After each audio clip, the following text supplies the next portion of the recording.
बहुत बहुत धन्यवाद। बहुत कुछ आपने कह दिया और वो सबका मुजाहिरा करने में 1 घंटा तो कम है। और विषय भी ऐसा है कि ये देखने में छोटा लगता है कि एनईपी 2020 में भाषा के बारे में जो बात की गई है वो देखने में बहुत छोटी लगती है कि कई लोग कहते हैं कि इसको 5-6 पैराग्राफ में निपटा दिया गया। लेकिन ऐसा है कि जब पॉलिसी बनती है तो उसके पीछे बहुत मेहनत होती है, कई सालों की, जो कि एनईपी 2020 में भी देखा जा सकता है। और विद्वानों से विचार विमर्श होते हैं, जो राज्यों की इकाइयां होती हैं, SCRTs हुए, सरकार होती है, इन सब से विचार करके, और जो साइकोलॉजी की, एजुकेशन के जो प्रिंसिपल्स होते हैं, सिद्धांत होते हैं, उन सब को ध्यान में रखते हुए तब पॉलिसी बनाई जाती है। तो वो पॉलिसी में ये नेचुरल है कि सब कुछ आप नहीं डाल सकते। वो एक छोटा सा प्रारूप होता है और जिस पे आगे हम, जैसे कि पहले हमने देखा नेशनल करिकुलम फ्रेमवर्क 2005 बना, तो उसके पहले पॉलिसी आई थी, तो वो अब भी बनना है। और जब तक वो नहीं आया है, नया नहीं बना है, तब तक उसी से काम चल सकता है। जैसा कि ड्राफ्ट एनईपी 2020 में कहा भी गया था कि एनसीएफ 2005 में बहुत कुछ अच्छी बातें हैं और इतने सालों तक हमने देखा कि सफलतापूर्वक ही चला। कुछ कमियां थी कि भारत केंद्रित शिक्षा नहीं रही। कुछ विषयों में ऐसा हुआ कि भारत से जैसे लगा कि कट गया सब कुछ, चाहे वो भाषा हो या हमारी उसमें वैल्यू एजुकेशन की बात होती थी, या इतिहास की, भूगोल की, उन चीजों में भारत कम होता चला गया। वो एक सबसे बहुत बड़ी कमी है।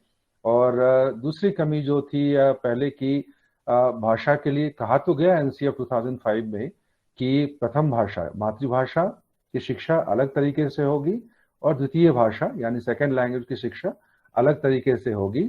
लेकिन आप जानते हैं कि जब हम नौकरी करने जाते हैं, शिक्षक के रूप में हो या प्रोफेसर के रूप में, तो जब हम हायर सेकेंडरी में होते हैं या ग्रेजुएशन में, तो इतना नहीं सोचते कि हमें आगे चलकर क्या करना है। कई बार ऐसा होता है कि नौकरी नहीं मिलती है जैसा हम चाहते थे, इंजीनियर बनना या डॉक्टर बनना या आईएएस आईपीएस बनना। जब वो नहीं कर पाते हैं तो अक्सर लोग शिक्षा में चले जाते हैं, और खास करके भाषा शिक्षा में लोग ऐसा करते हैं। तो इसकी वजह से जो वह हमारी व्यवस्था रही, मान लीजिए 2014-15 तक की, कि उसमें बहुत ज्यादा ध्यान नहीं दिया गया कि शिक्षक हों। स्कूल तो खुले, स्कूल में व्यवस्था नहीं ऐसी की गई कि शिक्षक हों। शिक्षक हैं तो उनको ट्रेनिंग नहीं दी गई। एनसीएफ में कहा गया कि पाठ्य पुस्तक कैसी होनी चाहिए, टेस्टिंग कैसी होनी चाहिए, एक्सरसाइजेस कैसे होने चाहिए। लेकिन जो इसको करने वाले लोग थे वो इतने स्किल्ड नहीं थे, वो इतने ट्रेंड नहीं थे। उनके पास डिग्रियां तो थी लेकिन वो इतना कर नहीं पाए। और जो हमेशा कहा गया, चाहे वो पुरानी एनईपी हो, नेशनल पॉलिसी हो एजुकेशन की, या नई हो राधा कृष्णन की, हमेशा कहा गया कि हमें स्टूडेंट सेंटर्ड होना है, यानी कि छात्र आधारित होना है। तो पहले ये माना जाता था कि शिक्षक के पास सारा ज्ञान है और वो ज्ञान जो है, बच्चा जैसे खाली होता है उसका दिमाग, और सारा ज्ञान आप ट्रांसफर कर देंगे, यानी टीचर सेंट्रिक था। तो उसको बदलने की बात बार बार की गई कि लर्नर सेंटर्ड करो। और एक जो खास बात डाली गई थी एनसीएफ 2005 में कि जब हम बच्चों को अपना बच्चा समझते हैं तभी हम भाषा शिक्षण या कोई भी शिक्षण अच्छे से कर सकते हैं। लेकिन हमारी सामाजिक व्यवस्था ऐसी हुई, आर्थिक व्यवस्था ऐसी रही कि लोगों के पास मान लीजिए नौकरियां नहीं है, लोग इतने संतुष्ट नहीं है, वो अपने ही जो जीवन, रोजमर्रा जीवन की परेशानियां हैं उसी को हल करने में लगे रहते हैं। तो उनसे ये उम्मीद करना कि उनकी कक्षा में अगर 40 या 60 विद्यार्थी हैं तो सबको अपने बच्चे की तरह समझें और बहुत मेहनत करें, ये संभव भी नहीं था। तो ये दोनों चीजें जुड़ी हुई थी। उसी को अब एक नए ढंग से बातें कही गई हैं, और खास करके भाषा के क्षेत्र में, जैसा कि आपने देखा होगा। तो मैं कुछ अगर उसको शुरू कर सकें, ये मेरे सामने तो है तो मैं बोल भी सकता हूँ, अगर देख भी लें तो अच्छा होगा। Amit, will you please start the slides? अच्छा, Amit? आपके यहाँ जो छात्र आते हैं नवोदय विद्यालय में, पंजाब क्षेत्र में, वो क्या सब, उनकी मातृभाषा क्या क्या होती है पंकज जी? Sir, वो सभी हिंदी भाषी छात्र होते हैं या अन्य भाषा भाषी भी? हिंदी उर्दू के अलावा भी कोई होता है जो सर ये नवोदय में आते हैं? हाँ सर, ये जो टीचर्स हैं, जो मुझे जानकारी टीचर मिली तो है। ठीक है, हाँ स्टूडेंट्स क्या होते हैं? स्टूडेंट्स हाँ, तो पंजाब हाँ, में। जो स्टूडेंट्स हैं वो पूरे देश में लगभग अलग अलग स्थानों पर फैले हुए हैं। तो हाँ हाँ। स्टूडेंट्स की जो मातृभाषाएं हैं वो अलग अलग होती हैं। कई अच्छा अच्छा, टीचर्स ठीक ऐसे हैं जो नेटिव स्पीकर्स को भी पढ़ाते हैं, जिनकी पंजाबी मातृभाषा है। तो ये है। मिक्स क्राउड है, तो दे आर टीचिंग एज अच्छा, Punjabi as first language, second language and third language. जी जी, डिफरेंट ठीक टीचर, जी सर। ठीक ठीक है। हाँ, आगे चलिए। तो मैं यही कह रहा था कि आपको ऐसे समझना है एनईपी 2020 को कि इसमें बातें बहुत छोटे रूप में कही गई हैं, जो कि हर पॉलिसी में होती है, अब पूरा नहीं बता सकते, लेकिन इसके पीछे क्या क्या चला है, जो मान लीजिए 2014 से लेके 16, 17, 18 तक बहुत विचार विमर्श हुआ, बार बार ड्राफ्ट बने, विद्वानों के पास गया, राज्यों के पास गया, और फिर ये मिल के आया है। तो उसके पीछे क्या, आप तो सभी बीएड किए हुए हैं, मैंने तो नहीं किया है, ना बीएड ना एमएड, तो आप मुझसे ज्यादा जानते हैं। लेकिन मुझे रुचि है कि बच्चे कैसे सीखें, और चूंकि मैं खुद भी भाषाएं सीखता रहा तो ये मेरा इंटरेस्ट है।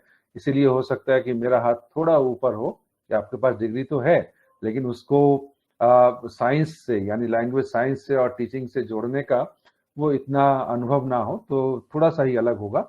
आप बहुत कुछ खुद ही जानते हैं, तो मैं ये नहीं कहूंगा कि आप नहीं जानते, आप सब कुछ जानते हैं, लेकिन कुछ बातें ऐसी हैं जो अनुभव के कारण मैं बता पाऊंगा। तो इसके पीछे क्या क्या चला है और क्या चीजें होती हैं जो हमें ध्यान में रखनी होंगी, तभी एनईपी 2020 और एनसीएफ 2005 में जो बातें कही गई थी उसको हम धरातल पे ला सकते हैं, यानी व्यवहार में उसको ला सकते हैं। जो यहाँ कहा गया, जो इसके पीछे थ्योरीज थी, वो सब हम इम्प्लीमेंट कर सकते हैं अपने क्लास में, जहां भी है, चाहे पंजाबी हो या कोई अन्य भाषा भी हो, तो उस पर अच्छे से काम कर सकते हैं।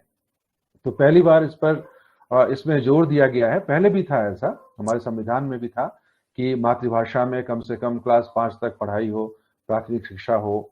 लेकिन एनईपी 2020 में इसको जोड़ा गया कि कॉन्सेप्ट जो हैं, जो अवधारणाएं होती हैं मन में, बस दुनिया को देख के, कॉन्सेप्ट का मतलब है कि जो हम अपने आंख से देखते हैं, अपनी आंख से, जो कान से सुनते हैं, और जो पांचों इंद्रियां हैं, उनके आधार पे मन के अंदर, दिमाग के अंदर क्या होता है, हम क्या विचार बनाते हैं, वो कॉन्सेप्ट्स हैं।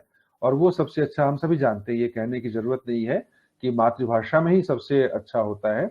वो इसलिए कि मैं जल्दी से आपको कह दूं कि असल में हम एक कमी जो हमारे अंदर है, चाहे वो शिक्षक हों या मान लीजिए बड़े बड़े संस्थानों में सीआरटी या डाइट या एनसीईआरटी के प्रोफेसर्स भी कई ऐसा सोचते हैं कि भाषा को एक चीज समझते हैं, लेकिन भाषा कोई वस्तु नहीं है, कोई चीज नहीं है। ये हिस्ट्री की तरह या पॉलिटिकल साइंस या इकोनॉमिक्स की तरह कोई विषय नहीं है। तब भाषा में ये सारे विषय अपने आप हैं। भाषा अपने आप में, इसमें कोई कंटेंट होता ही नहीं है, ये बाहर से अन्य विषयों से कंटेंट आते हैं। इसलिए भाषा कोई विषय नहीं है, और ये कोई चीज या वस्तु नहीं है कि जिसको आप एक दूसरे तक पहुंचा देंगे, जैसा कि अन्य विषय में हम करते हैं। ये सभी कुछ का माध्यम है, ज्ञान का भी माध्यम है, हमारे कॉन्सेप्ट का भी, विचार का भी, सोचने का भी, सब कुछ का माध्यम है। और जो चीजें हैं वो समाज से आती हैं, वो स्कूल से आता है, जो भी हम पढ़ाते हैं वहाँ जो बच्चा देखता है उसके आधार पे। और चूंकि बच्चा पहले जब स्कूल में आता है 5 या 6 वर्ष की उम्र में, तो वो पहले से बहुत कुछ सीख चुका होता है। और चूंकि भाषाएं देखिए, आप गिनेंगे तो बहुत कम मिलेंगी। भारत में भी अगर कहा जाए तो मान लीजिए 300 से 350 के आसपास भाषाएं होंगी। बोलियां कई होती हैं, कुछ बोलियां सिर्फ घरों तक सीमित होती हैं, और वो स्कूलों में नहीं चलती, उसमें अखबार नहीं निकलते, टीवी नहीं होते, वो हम एडमिनिस्ट्रेशन में इस्तेमाल नहीं करते, लेकिन घर के अंदर कोई ना कोई बोली बोली जाती है। तो सब कुछ उसके माध्यम से होता है। तो बच्चा जब 5 साल का हो जाता है तो वो 7,000 से 12,000 शब्द सीख चुका होता है। उन शब्दों को कैसे अरेंज करें वाक्यों में, वो सीख चुका होता है। यानी एक पूरा का पूरा व्याकरण, ग्रामर, बड़ी शब्दावली, संस्कृति, सब कुछ उसमें शामिल होता है, ये सब कुछ बन चुका होता है। तो अब जब खास करके नवोदय में जब वो क्लास 6 में आते हैं, तो उसके ऊपर आपको काम करना है। तो कॉन्सेप्ट फॉर्मेशन के लिए ये बहुत जरूरी होता है कि मातृभाषाएं सहायक होती हैं, मातृभाषाओं में ही कॉन्सेप्ट्स बनते हैं पहले, और फिर हम बाद में जब दूसरी भाषा सीखते हैं तो उसको ट्रांसफर करते हैं। इसीलिए जोर दिया गया, इस बात को दोहराया गया कि हम क्लास 5 तक कम से कम और उसके बाद हो सके तो क्लास 8 तक, जो इसमें कुछ टर्म्स हैं जैसे home language, mother tongue, local language, regional language, ये सारे टर्म्स हैं, तो इनका हम इस्तेमाल करें। तो कई बार क्या होता है कि छोटे गांव में अगर स्कूल होगा तो ऐसा भी हो सकता है कि वहाँ पे स्टैंडर्ड पंजाबी ना बोली जाती हो। मान लीजिए झांगी हो उसकी, या लहंदा की कोई वैरायटी हो, आपको कुछ दूसरी तरह की बोलियां भी मिलेंगी, ऐसी पंजाबी नहीं मिलेगी जो हम अखबार में लिखते हैं या टीवी पे बोलते हैं, ऐसी पंजाबी नहीं होगी। तो घर के अंदर कुछ बोलियां होंगी, इसलिए होम लैंग्वेज यानी जो घर के अंदर ही बोलियां हैं। हिंदी में मान लीजिए कोई अवधी बोलता होगा, कोई ब्रज बोलता होगा, कोई बुंदेली बोलता होगा, कोई छत्तीसगढ़ी बोलता होगा, तो घर के अंदर अलग अलग तरह की, इसलिए होम लैंग्वेज को भी रखा गया। फिर होता है कि मदर टंग, यानी कई होम लैंग्वेज वाले मिलके अपने आप को एक साथ जोड़ते हैं कि हम घर में बोली जाती है लेकिन कई बोलियां मिलकर एक मदर टंग जैसे बन जाती, जैसे हिंदी भी एक मदर टंग है। या मान लीजिए बांग्ला की एक वैरायटी है राजवंशी, तो वो भी मदर टंग है, उसमें भी बोलियों के कई और भी छोटी छोटी बोलियां होंगी, लेकिन वो सब मिलके मदर टंग यानी मातृभाषा, जो भाषा बच्चा पहले सीखता है सबसे पहले, तो माँ की भाषा, लिटरली माँ की भाषा ही मदर टंग। लोकल लैंग्वेज की यानी हो सकता है कि बाहर आप एडमिनिस्ट्रेशन में या अखबार में कुछ अन्य भाषाओं में काम करते हो, लेकिन लोकल लेवल पे कुछ और भाषा चलती हो। जैसे नागालैंड का उदाहरण लें तो 17 भाषाएं बोली जाती हैं, मातृभाषाएं, मदर टंग घर में। लेकिन जब स्कूल हो या आपस में ये 17 जनजातियों के लोग मिलते हैं तो वो एक नागामीज नाम की बोली का इस्तेमाल करते हैं जो असमीज पे आधारित है, तो अब वो लोकल लैंग्वेज हो गई। और कई बार ऐसा होता है कि एक क्षेत्र में एक भाषा बोली जाती है, पर जैसे ही आप उस क्षेत्र से बाहर निकलते हैं तो आपको दूसरी भाषा बोलनी होती है। तो लोकल यानी स्थानीय तौर पे जो हो, और रीजनल लैंग्वेज यानी राज्य के स्तर पे हो या कई राज्यों के स्तर पे हो। कई भाषाएं ऐसी होती जैसे हिंदी है, उर्दू है, कि ये कई राज्यों में बोली जाती हैं, बांग्ला है, उड़िया है, तो ये आपको 3-4 राज्यों तक ये फैली हैं कि जिसका प्रयोग लोग करते हैं, तो वो रीजनल लैंग्वेज हो गई। तो आगे चलें दूसरे पे। तो ये है कि इसमें ये कहा गया है कि जो भी बच्चा बोलता है भाषा, उसमें बाधा ना हो। भाषा के माध्यम से आप चाहे विज्ञान पढ़ाएं या मैथ्स पढ़ाएं, गणित पढ़ाएं या सोशल साइंस पढ़ाएं, ईवीएस पढ़ाएं, जो भी पढ़ाएं, भाषा बाधा ना बने। और इस आधार पर कि नहीं नहीं ये तो 8वीं सूची में नहीं है, या ये नॉन शेड्यूल्ड लैंग्वेज की लिस्ट में नहीं है, वो 99 की लिस्ट में, इसीलिए हम इसका इस्तेमाल घर स्कूल में नहीं होने देंगे, या बच्चे को हम उस बोली में उस भाषा में कुछ नहीं बताएंगे, ये बाधा नहीं रहनी चाहिए। क्योंकि वो बहुत सबसे पहला है कि कोई भी विषय हो भाषा के माध्यम से ही आता है, इसलिए जो भी हो बोली और भाषा का भेद मिटा करके जो बच्चे को समझ में आए उसका प्रयोग करना है। उसके बाद कहा गया है कि जो हमारी टेक्स्ट बुक हो वो हाई क्वालिटी हो, यानी उसकी प्रिंटिंग खराब ना हो, उसके वाक्य खराब ना हो, देखने में खराब ना हो, या जो सिद्धांत हैं एजुकेशन के या एजुकेशनल साइकोलॉजी के उस पर आधारित हो, वो उसके बाहर ना हो या उसके विपरीत ना हो, उल्टा ना हो, ऐसा भी देखना है। और चाहे साइंस हो या मैथ्स हो, कुछ भी हो, और उसमें कोशिश ये होनी चाहिए कि कई विषयों की किताबें जो हैं वो मातृभाषा में या घर की भाषा में वो उपलब्ध होनी चाहिए जहां तक हो सके। और जहां पे नहीं संभव है वहां कुछ ऐसे मटेरियल बने जिससे कि बच्चा जो है वो स्कूल की भाषा और घर की भाषा में जो गैप है उसको वो पाट सके, उसको दिक्कत ना हो। तो ऐसी किताबें भी बनाई जानी चाहिए। इसके बाद कहा गया कि अगर जहां पर मान लो टेक्स्ट बुक अवेलेबल नहीं है तो टीचर उसका इस्तेमाल करेगा उस बोली का। फिर आगे कहा गया है, आप 4 पे देखेंगे कि एक्सटेंसिव यूज ऑफ टेक्नोलॉजी।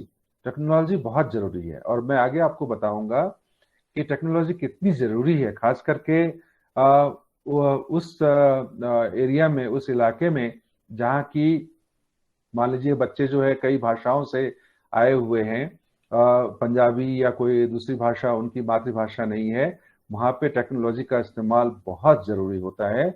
और इस बात को पहली बार जोर देकर कहा गया कि टेक्नोलॉजी का इस्तेमाल हम क्लास में भी करेंगे।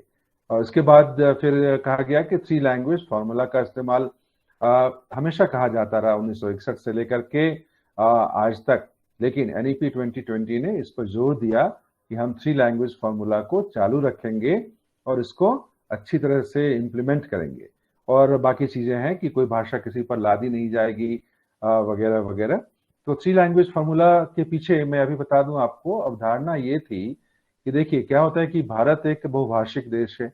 अब आप ऐसा आजकल के जमाने में ये संभव नहीं है पिछले कुछ 30-40 सालों से कि चाहे वो बच्चा हो, बच्चा बड़ा भी तो होगा, कल को नौकरी भी करेगा और बच्चा शिक्षक भी बनेगा हो सकता है, या जब वो कॉलेज में जाए, यूनिवर्सिटी में जाए, तो उसको अपनी मातृभाषा का प्रयोग देखने को नहीं मिलेगा। तो इसीलिए ये था कि भारत चूंकि बहुभाषिक देश है और हिंदी अंग्रेजी जो है भारत की राजकीय भाषाएं हैं, ऑफिशियल लैंग्वेजेज हैं, तो हिंदी इंग्लिश हो। और चूंकि बच्चा जो है आगे चलकर जहाँ भी जाएगा वो किसी राज्य से आया होगा जहाँ की एक रीजनल या लोकल भाषा चलती होगी। तो इसलिए ये कहा गया कि तीन भाषाओं को हम इस तरह से पढ़ाएं कि जहां भी जाए, क्लास 5 के बाद या क्लास 8 के बाद, बच्चा जहां भी जाए वो तीन भाषाओं में इतना दक्ष हो जाए, इतना कुशल हो जाए कि उसको भाषा के कारण दिक्कत ना हो, ना नौकरी करने में, ना कुछ लिखने में, कहीं घूमने जाने में,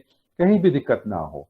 तो इसलिए ये बहुत जरूरी माना गया कि कम से कम अपने राज्य की एक भाषा हो जहां वो रहता है, और कोई नेशनल लैंग्वेज, नेशनल मेरा कहने का मतलब है जो 22 भाषाएं हैं उनको हम नेशनल कहते हैं, जिसमें पंजाबी है, उर्दू है, तमिल, तेलुगु, हिंदी, बांग्ला, उड़िया, मराठी, ये सभी नेशनल लैंग्वेजेस हैं 22, यानी राष्ट्रीय स्तर पर इनको 8वीं सूची में रखा गया है, इसलिए सभी नेशनल लैंग्वेजेस हैं। तो एक नेशनल लैंग्वेज भी जिसमें कि हिंदी भी है और कोई अन्य भाषा भी हो सकती है, संस्कृत भी हो सकती है, सिंधी भी हो सकती है, पंजाबी भी हो सकती है। और चूंकि अंग्रेजी ने इतना अधिकार कर लिया है, हर जगह फैल गया है, फैल गई है ये भाषा, कि अंग्रेजी के बिना ऐसा माना जाता है कि कई क्षेत्रों में हमारा काम नहीं चलेगा। और चूंकि हम कई भाषाएं बोलते हैं तो कई बार ऐसा होता है कि अगर अंग्रेजी ना जाने या हिंदी ना जाने तो हम एक दूसरे के साथ बात नहीं कर सकते। आप तमिलनाडु जाएं अगर पंजाब से, तो आपको थोड़े बहुत हिंदी से काम चलाना पड़ेगा और थोड़ा बहुत आपको अंग्रेजी से भी काम चलाना पड़ेगा। तो ऐसे कई मौके आते हैं। तो इसलिए ये था कि थ्री लैंग्वेज फॉर्मूला को रखा जाए और इम्प्लीमेंट किया जाए। इम्प्लीमेंट करना बहुत जरूरी है, जो कि हुआ नहीं।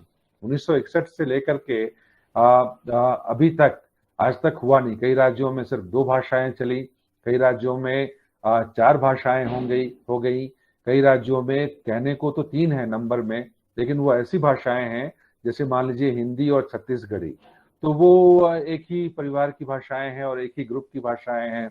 या हिंदी और संस्कृत तो एक ही जैसी हो गई। इसमें यह भी था कि आप अन्य राज्य की भाषा सीखें। हिंदी वाले जो हैं 10 राज्यों के लोग वो दक्षिण भारत की कोई भाषा सीखें, और दक्षिण भारत के लोग जो हैं वो उत्तर के राज्यों की, खास करके हिंदी या कोई अन्य भारतीय भाषा सीखें। ये हुआ नहीं, ये बहुत जरूरी था। और इसमें जो सबसे मिसिंग बात जो रह गई आज तक, चाहे वो 2 हो या 3 हो या 4 भाषाएं हो, लेकिन ये रह गया कि हमने ऐसी व्यवस्था नहीं की आज तक कि उद्देश्य ये था कि बच्चे को 3 भाषाओं में इतना कुशल बना दिया जाए कि जब वो क्लास 8 के बाद चाहे वो आगे पढ़े या ना पढ़े, नौकरी करे या कुछ भी करे, या आगे पढ़ाई भी करे, तो भाषा के कारण उसको ट्रांजिशन में, यानी एक भाषा से दूसरी भाषा में जाने में कोई बाधा ना आए। लेकिन हुआ क्या कि हम अंग्रेजी पढ़ते तो हैं, लेकिन आप जानते होंगे कई रिपोर्ट्स हैं असर की, खास करके जो एनुअल रिपोर्ट होती है, आप देखेंगे कि कई राज्यों में 40 और कई राज्यों में 60 तक % बच्चे ऐसे हैं जो क्लास 5 के बच्चे हिंदी और अंग्रेजी, जो क्लास 3 की किताब है वो भी नहीं पढ़ पाते हैं, और अपनी मातृभाषा की किताब भी नहीं पढ़ पाते हैं। क्लास 3 के बच्चे क्लास 1 का जो उच्चारण है या जो स्पेलिंग है वो भी नहीं कर पाते हैं। तो थ्री लैंग्वेज फार्मूला फेल हो गया इस तरह से कि हम बच्चे को, हमारा उद्देश्य था कि तीनों में वो एक्सपर्ट हो जाए। और बच्चे चूंकि भाषाएं बहुत जल्दी जल्दी सीखते हैं और आसानी से सीखते हैं, अगर कोई एक भाषा अच्छे से सीख जाता है तो वो दूसरी भाषा भी अच्छे से सीख सकता है, बशर्ते कि उसको ऐसे मौके दिए जाएं, ऐसी व्यवस्था हो जहाँ की भाषा सीखने में उसको सहूलियत हो, उसको सुविधा मिले। जी अगले नेक्स्ट। इसके बाद ये इसी को बताया गया है आगे कि संस्कृत को भी छोड़ नहीं देना है, क्योंकि कई बार हम ऐसा सुनते हैं और पढ़ने में आता है राजनीतिक कारणों से कि जैसा लगता है कि संस्कृत जो है वो दुश्मन हो इस देश का। कई लोग ऐसा प्रचार करते हैं, या संस्कृत से भारत का या भारत की भाषाओं का लेना देना नहीं है। लेकिन सच्चाई ये है, जो अधिकतर लोग मानते हैं और रिसर्च के आधार पर ऐसा माना गया है कि भारत में नॉर्थ ईस्ट की कुछ भाषाओं को छोड़कर कोई भी भाषा ऐसी नहीं है जिसमें 60 से अधिक प्रतिशत शब्द जो हैं या जो सेंटेंस के स्ट्रक्चर है वो संस्कृत से मिलती जुलती है या संस्कृत पर आधारित है। और थोड़ा बहुत उच्चारण का फर्क होगा। मान लीजिए सर्व को कहीं सब कहेंगे, कहीं सब कहेंगे, और कहीं सुविधा को कहीं खुविधा कहेंगे असमीज में, या बांग्ला में सुविधा कहेंगे। तो उच्चारण के फर्क हो सकते हैं, लेकिन 60% से ज्यादा है। मान लीजिए कन्नड़ा में ही कर्नाटका में परंपरा को परंपरे कहेंगे। ऐसे कुछ उच्चारणगत अंतर हो सकते हैं, लेकिन शब्द जो है 60% से ऊपर ही है सभी भाषाओं में। तो सबका संबंध है।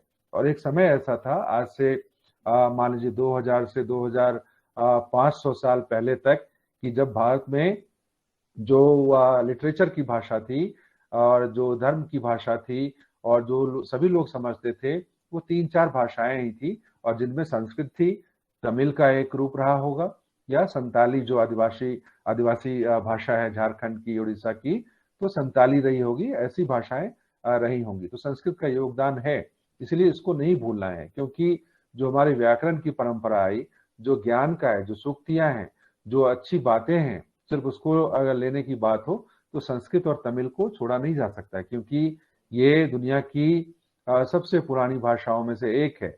और बल्कि देखा जाए तो शायद हो सकता है ग्रीक और लैटिन से भी पुरानी हो संस्कृत और तमिल। इसलिए इसको छोड़ना उचित नहीं है। इसमें कहा गया कि जो हमारी अन्य क्लासिकल लैंग्वेजेस हैं, जैसे कि सरकारी तौर पर तो हम कहते हैं कि तेलुगु भी है, कन्नड़ा भी है, मलयालम भी है, उड़िया भी है, लेकिन गैर सरकारी रूप से देखा जाए तो फारसी बहुत पुरानी भाषा है। प्राकृत है, जो आज भी प्राकृत के कई रूप चलते हैं अलग अलग क्षेत्रों में। महाराष्ट्र में खास करके आप देखेंगे या पाली है, तो उनमें भी बहुत ज्ञान भरा हुआ है। और चूंकि हमारी जो आधुनिक भाषाएं हैं, चाहे वो पंजाबी हो या उर्दू हो, बांग्ला हो, मराठी हो, उड़िया हो, कोई भी भाषा हो, वो प्राकृत से ही निकली हुई है।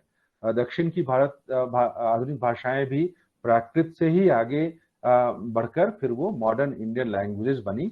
इसीलिए इसको जानना जरूरी है। इसमें यह भी कहा गया कि बच्चे उसको जाने, क्योंकि उसमें ज्ञान बहुत है। और कई चीजें ऐसी हैं जो वैल्यू की बात होती है जहां पर, या भाषा के बारे में ज्यादा सीखने की, तो इन क्लासिकल लैंग्वेजेस में बहुत कुछ है। जी आगे चलें, नेक्स्ट वन। और इसके अलावा इसमें यह भी कहा गया है एनईपी 2020 में कि भारत की जितनी भी भाषाएं हैं, किसी को ये ना कह के छोड़ दिया जाए कि वो आदिवासी हैं या कम लोगों द्वारा बोली जाती हैं। बहुत सारी ऐसी भाषाएं हैं जिसमें बहुत रिच लिटरेचर है, और खास करके मौखिक लिटरेचर है। उसकी जो कला और संस्कृति आप देखेंगे, पूर्वोत्तर की ही भाषाएं हैं, जैसे मिजो है या खासी है, गारो है, मणिपुरी है। आप देखेंगे कि इसमें बहुत कुछ है ऐसा मौखिक रूप से भी, तो इसको भी शामिल किया जाए। और ये बड़े क्लासों में आप करेंगे। और इसमें कहा गया है कि ये एक्सपीरियंशियल होना चाहिए, अनुभव के आधार पर, और खास करके टेक्नोलॉजी के यूज के द्वारा। ये नहीं कि हम संस्कृत के व्याकरण पढ़ाने लगे और डिक्शनरी पढ़ाने लगे, या कन्नड़ा का डिक्शनरी और ग्रामर बहुत पढ़ाने लगे क्लास 6 से 12 तक में। ऐसा नहीं है। उसको उनके अनुभव के आधार पर तुलना करके, तो वो तरीके आपको एनसीएफ जो नया आएगा उसमें बताया जाएगा। आगे चलें, नेक्स्ट वन। और लास्ट में ये भी कहा गया है कि जो विदेशी भाषाएं हैं उसको भी छोड़ा नहीं जाएगा, जिसमें Korean, Japanese, Thai, French, German, Spanish, Portuguese, रूसी भाषाओं का जिक्र है। वो सेकेंडरी लेवल पे छोटे बच्चों को ना दिया जाए, क्योंकि थोड़ा कठिन होता है। और अंत में हायर एजुकेशन में भी ये कहा गया, इसमें भी कहा गया कि अनुभव के आधार पर हो। जो भाषा हम सिखाएं उसमें थिएटर हो, फिल्म हो, कहानी हो, कविताएं हो, म्यूजिक हो, ये सब कुछ शामिल करके तब अनुभव के आधार पे भाषाओं को सिखाया जाए। Next one. और साइन लैंग्वेज की बात होती है तो वो भी रखा गया है पहली बार इतने जोर से कि साइन लैंग्वेज को ना छोड़ा जाए, क्योंकि लाखों बच्चे ऐसे हैं जो साइन लैंग्वेज का प्रयोग करते हैं। और ये जो जो नॉर्मल बच्चे भी हैं जो स्पेशली एनेबल्ड नहीं है, एबल्ड नहीं है, उनके लिए भी अच्छा है, वह उनको भी सीखना चाहिए। और अंत में ये कहा गया कि हायर एजुकेशन तक बीए एमए की पढ़ाई भी जो है कोशिश की जानी चाहिए, चाहे वो टेक्निकल हो या नॉन टेक्निकल, कि वो भी उनको मौका मिले। ये कंपलसरी नहीं होगा, लेकिन कहा गया कि हमारे पास किताबें होनी चाहिए, हमारे पास टीचर्स ऐसे होने चाहिए कि अगर कोई छात्र चाहता है अपनी मातृभाषा में शिक्षा प्राप्त करना, या मान लीजिए अपनी थीसिस लिखना चाहता है अपनी भाषा में और बोलना चाहता है क्लास में, अगर वो अंग्रेजी में इतना कुशल नहीं है तो उसको भी मौका मिलना चाहिए। भाषा के कारण कोई उच्च शिक्षा लेने से वंचित न रह जाए। और ये सब कुछ प्राइवेट और सरकारी दोनों ही स्कूलों में और कॉलेज यूनिवर्सिटीज में लागू किया जाएगा। जी, नेक्स्ट वन।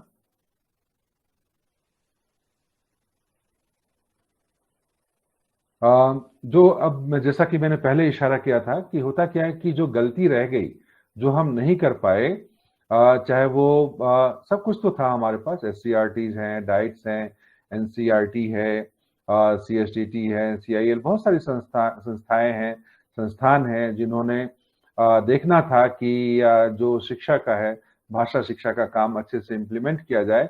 उसमें कमी ये रह गई जो ऊपर से थे। हमने हमेशा क्या देखा कि ऊपर से नीचे तक सब कुछ आता है, यानी ऊपर कोई डिसाइड करे NCRT में या SCRT में और फिर नीचे आए, जबकि होना ये चाहिए था कि शिक्षक जो छात्रों के साथ डील करता है रोज रोज, जो देखता है उनको, जो पढ़ाता है, जो उनको मदद करता है, वो असल में जानता है कि क्या हो रहा है।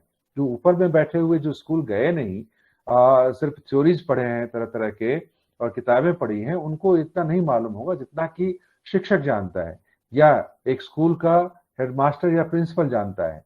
तो हालांकि ये बातें कही तो गई थी पहले भी, NCF में भी कही गई और नेशनल पॉलिसी ऑफ एजुकेशन में भी कही गई, जो national council of teacher training का है NCTE या क्या, उसमें भी कहा जाता है, बीएड में भी सिखाया जाता है कि लर्नर ऑटोनॉमी होनी चाहिए, टीचर ऑटोनॉमी होनी चाहिए, यानी शिक्षक को इतनी ऑटोनॉमी हो, अपने ऊपर निर्भरता हो उसकी, कि वो डिसाइड कर सके, छात्र जान सके कि मैं क्या सीख रहा हूँ, क्या नहीं सीख पा रहा हूँ, कौन सा मटेरियल मुझे हेल्प नहीं कर रहा है, कौन सा मटेरियल मुझे हेल्प कर रहा है, मैं कौन सी परीक्षा में अच्छा कर पाया नहीं।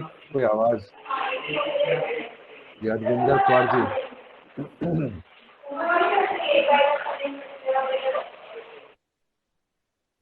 यादविंदर जी है, कौर जी है, यादविंदर जी, नो। सॉरी सर, तो ये, हाँ, जस्ट यू म्यूट योरसेल्फ, हाँ, फाइन। तो हुआ ये कि ये सब कुछ ऊपर से दिया गया, होना चाहिए था कि नीचे से शिक्षक को बिल्डर बनना था, शिक्षक को देखना था कि मैं अपने क्लास के, मैं अपने बच्चों को, जब आप एक तरफ कह रहे थे कि हम बच्चों को अपने बच्चे की तरह समझें, तो फिर शिक्षक ही तो उसके माता पिता हुए। तो उनको देखना था कि हमारी सामग्री कैसी हो और बच्चे क्या, उनको किससे मदद मिलेगी, किससे मदद नहीं मिलेगी। लेकिन ये हुआ नहीं, सब कुछ ऊपर से नीचे आया, जबकि नीचे से ऊपर की तरफ जाना चाहिए था। और इसमें जो सबसे बड़ी कमी रह गई वो कि हम मदर टंग, और जो अगले स्लाइड पे आपको दिखेगा अदर टंग की बात, कि हम बातें तो करते रहे कि प्रथम भाषा या मातृभाषा और दूसरी भाषा या विदेशी भाषा, लेकिन शिक्षकों तक ये बात नहीं पहुंचाई गई कि हमारी मातृभाषा की किताबें कैसी होंगी, उसके पढ़ाने का तरीका क्या होगा, और जो दूसरी भाषा है या विदेशी भाषा है, जो वो भी दूसरी भाषा है, कि उसको पढ़ाने का तरीका क्या होगा, उसकी टेक्स्ट बुक कैसी होगी, उसके तरीके कैसे होंगे, या और क्या क्या चीजें चाहिए होंगी। ये अंतर ना तो समझाया गया, ना हमारे पास ऐसी व्यवस्था की गई। तो इसलिए हुआ ये कि हम मातृभाषा और दूसरी भाषा का एक ही जैसा, आप आज भी अगर किताब उठा लें किसी SCRT की, किसी राज्य की, चाहे वो पंजाबी क्यों ना हो, हिंदी हो, उर्दू हो, बांग्ला, असमिया, मैंने देखा है इनको, मराठी की, इवन NCRT की किताबें अगर आप हिंदी उठा लें, हिंदी द्वितीय भाषा के रूप में, या अंग्रेजी द्वितीय भाषा के रूप में, तो आप पाएंगे कि उसमें सब कुछ वैसा ही है जैसा कि मातृभाषा में होना चाहिए। और ये बहुत जरूरी बात थी। और इसको उठाया गया ठीक से इसमें कि जो आगे चलकर आप देखेंगे इसमें ये भी कहा गया कि टेक्नोलॉजी का इस्तेमाल करना है। क्यों हम कहते हैं कि वीडियो का, ऑडियो का, एक्सपीरियंस का, इसका इस्तेमाल ज्यादा से ज्यादा करना है, और खास करके दूसरी भाषा के शिक्षण में। तो होता ये है कि जो मातृभाषा जब हम पढ़ाते हैं तो बच्चा 5-6 साल का उसके पास पूरा ग्रामर होता है, उसके पास कम से कम, ऐसा कोई पक्का नहीं है लेकिन कम से कम 7,000 शब्द उसके अपनी मातृभाषा के होते हैं, और बच्चा उसका प्रयोग व्याकरण में, ग्रामर में अच्छे से कर सकता है। उसके पास तो सब कुछ है। तो क्या है कि और वो जब सुनता है तो सुनकर समझ जाता है, बोलकर जवाब भी दे सकता है। अब 5-6 साल की उम्र तक होता यह है कि उसको लिखना पढ़ना ठीक से नहीं आता, तो इसलिए मातृभाषा में जब बच्चा स्कूल आता है तो हम पहले उसको लिखना पढ़ना सिखाते हैं, क्योंकि बोलना और सुनकर समझना तो वो अच्छी तरह से जानता है। लेकिन दूसरी भाषा में क्या होता है कि चूंकि बच्चा घर के अंदर बहुत कम होता है कि जहाँ किसी बच्चे की 2 मातृभाषाएं हों, जैसा कि बिहार में हम मैथिली या भोजपुरी भाषाभाषी लोगों का, मेरे समेत ऐसा होता है कि हम मैथिली भी जानते हैं, हर बच्चा जानता है, और हिंदी भी बहुत परफेक्ट नहीं लेकिन हिंदी भी जानता है। 2 मातृभाषाएं होती है। या भोजपुरी भाषी की भोजपुरी भी जानता है और हिंदी भी जानता है। और यही बात सच है, पंजाब में भी कई इलाकों में आप पाते होंगे कि उसको पंजाबी भी आती है, और चूंकि हिंदी से मिलती जुलती है और हिंदी सब जगह सुनता है बच्चा, तो 5-6 साल की उम्र में वो हिंदी भी बोलता है। तो 2 मातृभाषाएं, यानी घर की भाषा, जो बच्चा अपनी माँ के साथ जिस भाषा में बोल सकता है। तो अब क्या होता है कि दूसरी भाषा में ऐसे मौके नहीं होते। मान लीजिए एक हिंदी बोलने वाला बच्चा या उर्दू बोलने वाला बच्चा जिसने कभी पंजाबी नहीं सुनी, या बांग्ला बोलने वाला बच्चा, तमिल बोलने वाला बच्चा आपके स्कूल में जाए और पंजाबी उसने कहीं भी ना देखी ना सुनी, तो क्या होता है कि उसको हम स्कूल में शुरू करते हैं, लिखना पढ़ना सिखाते हैं, पहले अक्षर सिखाते हैं, लिपि सिखाते हैं, और छोटे छोटे शब्द सिखाते हैं। और शब्द वाक्यों में नहीं होते, एक वाक्य दूसरे वाक्य से जुड़ा नहीं होता।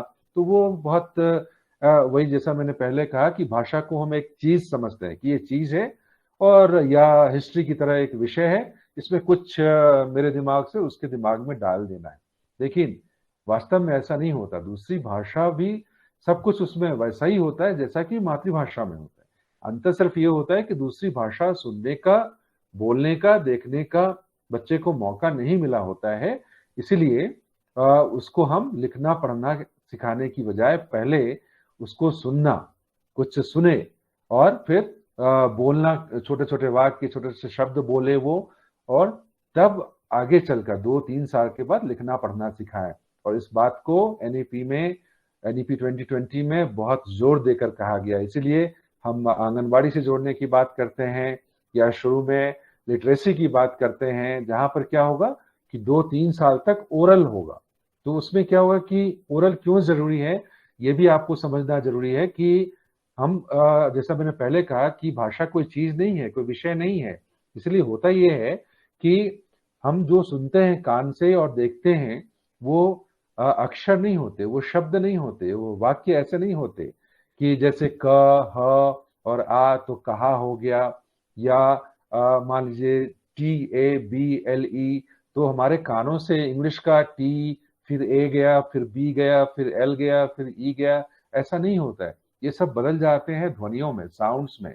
और साउंड्स जो हैं वो कुछ जो न्यूरॉन्स होते हैं दिमाग के अंदर, उस पे वो जाकर टकराते हैं, और वहाँ कुछ केमिकल्स होते हैं, जैसे आयरन होता है, कैल्शियम होता है, सोडियम होता है, और फैट होते हैं, वसा होती है ना, तेल चर्बी होती है। तो ये सारी चीजें मिलकर, और इससे क्या होता है कि बिजली पैदा होती है। जैसा कि आप जानते होंगे, बीएड में पढ़ा होगा कि दिमाग के अंदर हमारे पास जो है ऐसा करीब 20 वॉट के बराबर बिजली पैदा होती रहती है। 20 वॉट का बल्ब आप जला सकते हैं, इतनी बिजली होती है। और हार्ट के अंदर करीब 25 वॉट के बराबर बिजली पैदा होती रहती है। बिजली से ही सारा कुछ चलता है। तो जहाँ पे आप बिजली डालेंगे, आप पानी में भी डालें, दूध में, किसी चीज में डालते हैं, क्या होता है उसमें चेंजेस आते हैं, उसके कण टूटते हैं, वो बदलता है, केमिकल चेंजेस भी होते हैं। तो दिमाग के अंदर भी ठीक यही होता है, क्योंकि वहाँ सोडियम आयन है, कैल्शियम आयन है, आयरन का आयन है, वहाँ पे ग्लूकोज है, और फैट है। तो ये सभी बिजली के कारण जो है तो क्या होता है कि ये जो ध्वनियां जाती है, जो साउंड्स जाते हैं, ये जाके उन चीजों, उन न्यूरॉन्स से, वो जो न्यूरॉन सेल्स होते हैं उसके साथ बंध जाते हैं। तो table sound electrochemical waves, magnetic waves के रूप में जाकर के एक खास न्यूरॉन में जाके बंध जाते हैं ये ध्वनियां। हम वो अक्षर नहीं ले जाते हैं, और अक्षरों को वो बिल्कुल नहीं होता, वो बदल जाते हैं और उसमें जुड़ जाते हैं। तो क्या होता है कि जब बच्चा दूसरी भाषा सीखने आता है, तो उसने चूंकि सुना नहीं, तो उसके न्यूरॉन्स बने हुए हैं अपनी भाषा में तो है, कि जैसे ही यह नया शब्द सुनता है या पुराना शब्द भी, वो तुरंत जागृत हो जाता है, वो जग जाता है। जो न्यूरॉन के साथ शब्द और वाक्य अटैच्ड हैं, वो व्याकरण जो है वो पूरा जग जाता है, और वो सुनकर बच्चा समझ जाता है और उसको बोल भी पाता है। पर दूसरी भाषा में ऐसा नहीं होता।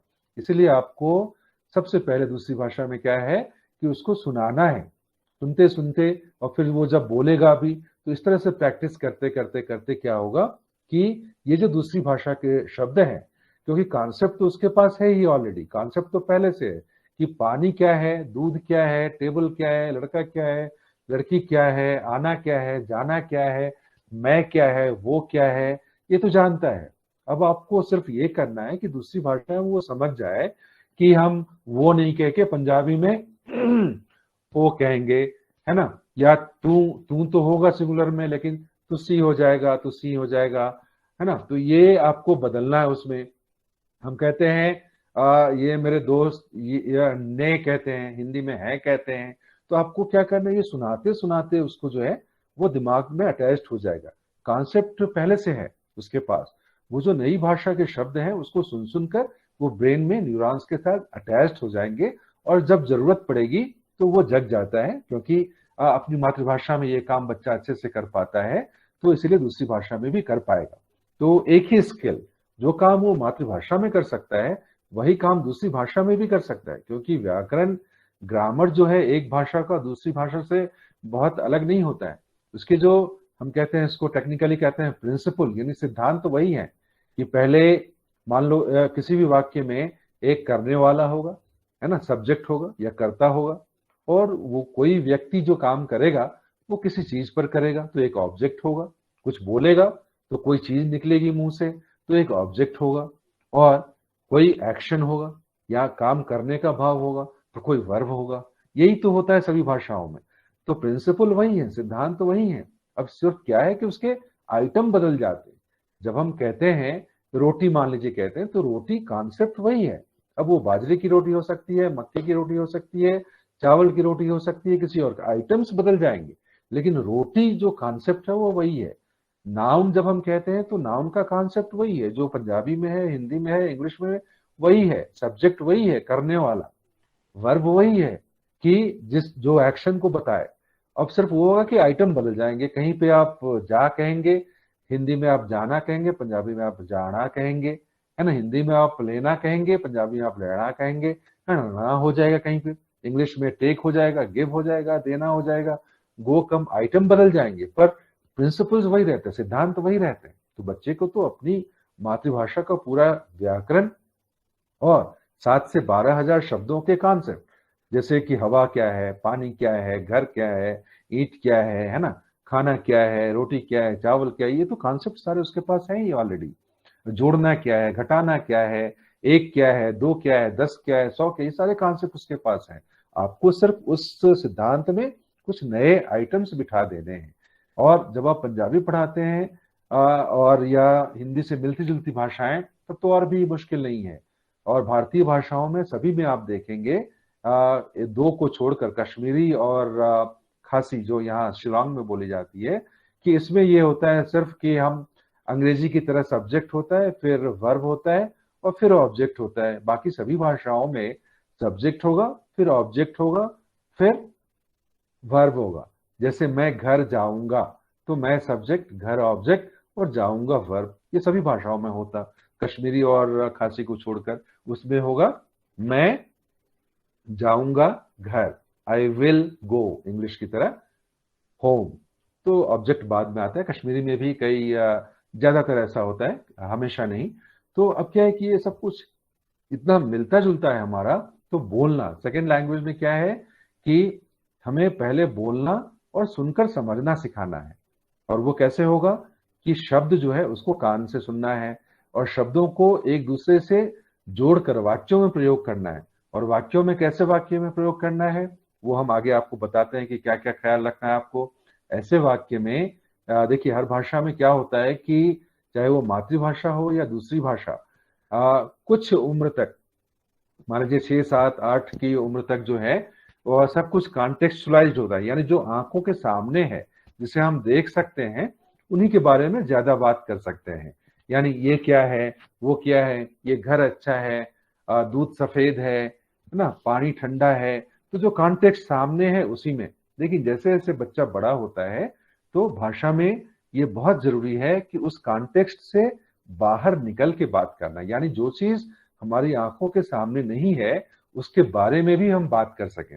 लेकिन क्या होता है हमारे यहाँ कि चूंकि एक ही टेक्स्ट बुक होता है और टेक्स्ट बुक में सिर्फ लिखना पढ़ना होता है, ग्रामर होता है, और उसमें कहानियां ऐसी होती हैं, कविताएं ऐसी होती हैं कि जो या तो बहुत कॉन्टेक्चुअलाइज्ड होती हैं, यानी बहुत सिंपल होती हैं, वो बच्चे के लेवल के बराबर नहीं होती, उससे बहुत नीचे होंगी या बहुत ऊपर होगी, या कई बार ऐसा होता है कि इतना ज्यादा अलग होता है कि जैसे हम इग्लू की बात करें मान लीजिए भारत में, या कल्पना चावला स्पेस में गई, वो छोटे बच्चे को समझ में नहीं आएगी, है ना। हम ऊपर से हम टीचर या जो टेक्स्ट बुक बनाते हैं वो सोचते हैं कि ये बहुत अच्छा लगेगा। या मान लीजिए हिंदी की एनसीईआरटी की किताब में आपको मिलेगा कि विश्वेश्वरैया कौन थे, साइंटिस्ट थे, उनका क्या कंट्रीब्यूशन है, वो हमें ठीक है हमें समझने के। लेकिन एक बच्चे को जो क्लास 6 या 7 में है वो ये चीजें नहीं समझ, बहुत ऊपर की बात हो गई उसके लिए। तो इन चीजों का ख्याल नहीं रखा जाता, इसीलिए मुश्किल होता है। और चूंकि हमें कोर्स पूरा करना होता है, क्योंकि हम टेक्स्ट बुक पे सारा डिपेंडेंट है, टीचर को तो छूट ही नहीं है या हेडमास्टर और प्रिंसिपल को कि वो बच्चों के हिसाब से बच्चा कहाँ चले, है ना, कितना आगे बढ़े, जो आज उनको करना था वो सीख गए या नहीं, जो नई चीज आएगी उसके पहले हम इसका ख्याल नहीं रखते। हमें तो टेक्स्ट बुक पढ़ाना है और जो टेक्स्ट बुक में दिया हुआ है उसको कंप्लीट करना है। इसलिए बच्चा तो गया, हम जो चाहते हैं देना है वो टेक्स्ट बुक को उसके दिमाग में भर देना है, इतना ही काम रह गया।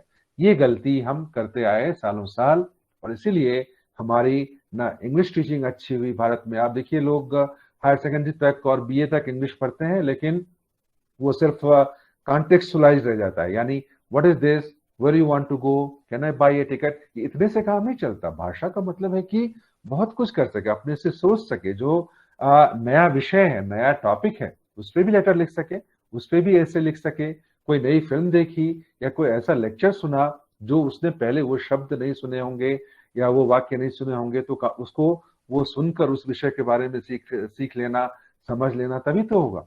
इसीलिए भाषा शिक्षण हमारी खराब रह गई, और खास करके सेकेंड लैंग्वेज टीचिंग। इसीलिए आप देखते हैं कि हर क्षेत्र में क्या हुआ कि हम डिग्री तो ले लेते हैं, हम पास तो हो जाते हैं, लेकिन उन भाषाओं के द्वारा हम कुछ कर नहीं पाते जीवन में। लोग इंग्लिश पढ़ते रहते हैं लेकिन वो लिटरेचर पढ़ते हैं, कविताएं पढ़ते हैं और रट के पढ़ते हैं, वो खास टॉपिक पे ऐसे लिख सकते हैं, लेटर लिख सकते हैं, लेकिन जैसे ही कुछ नया आता है तो वो हम नहीं कर पाते हैं।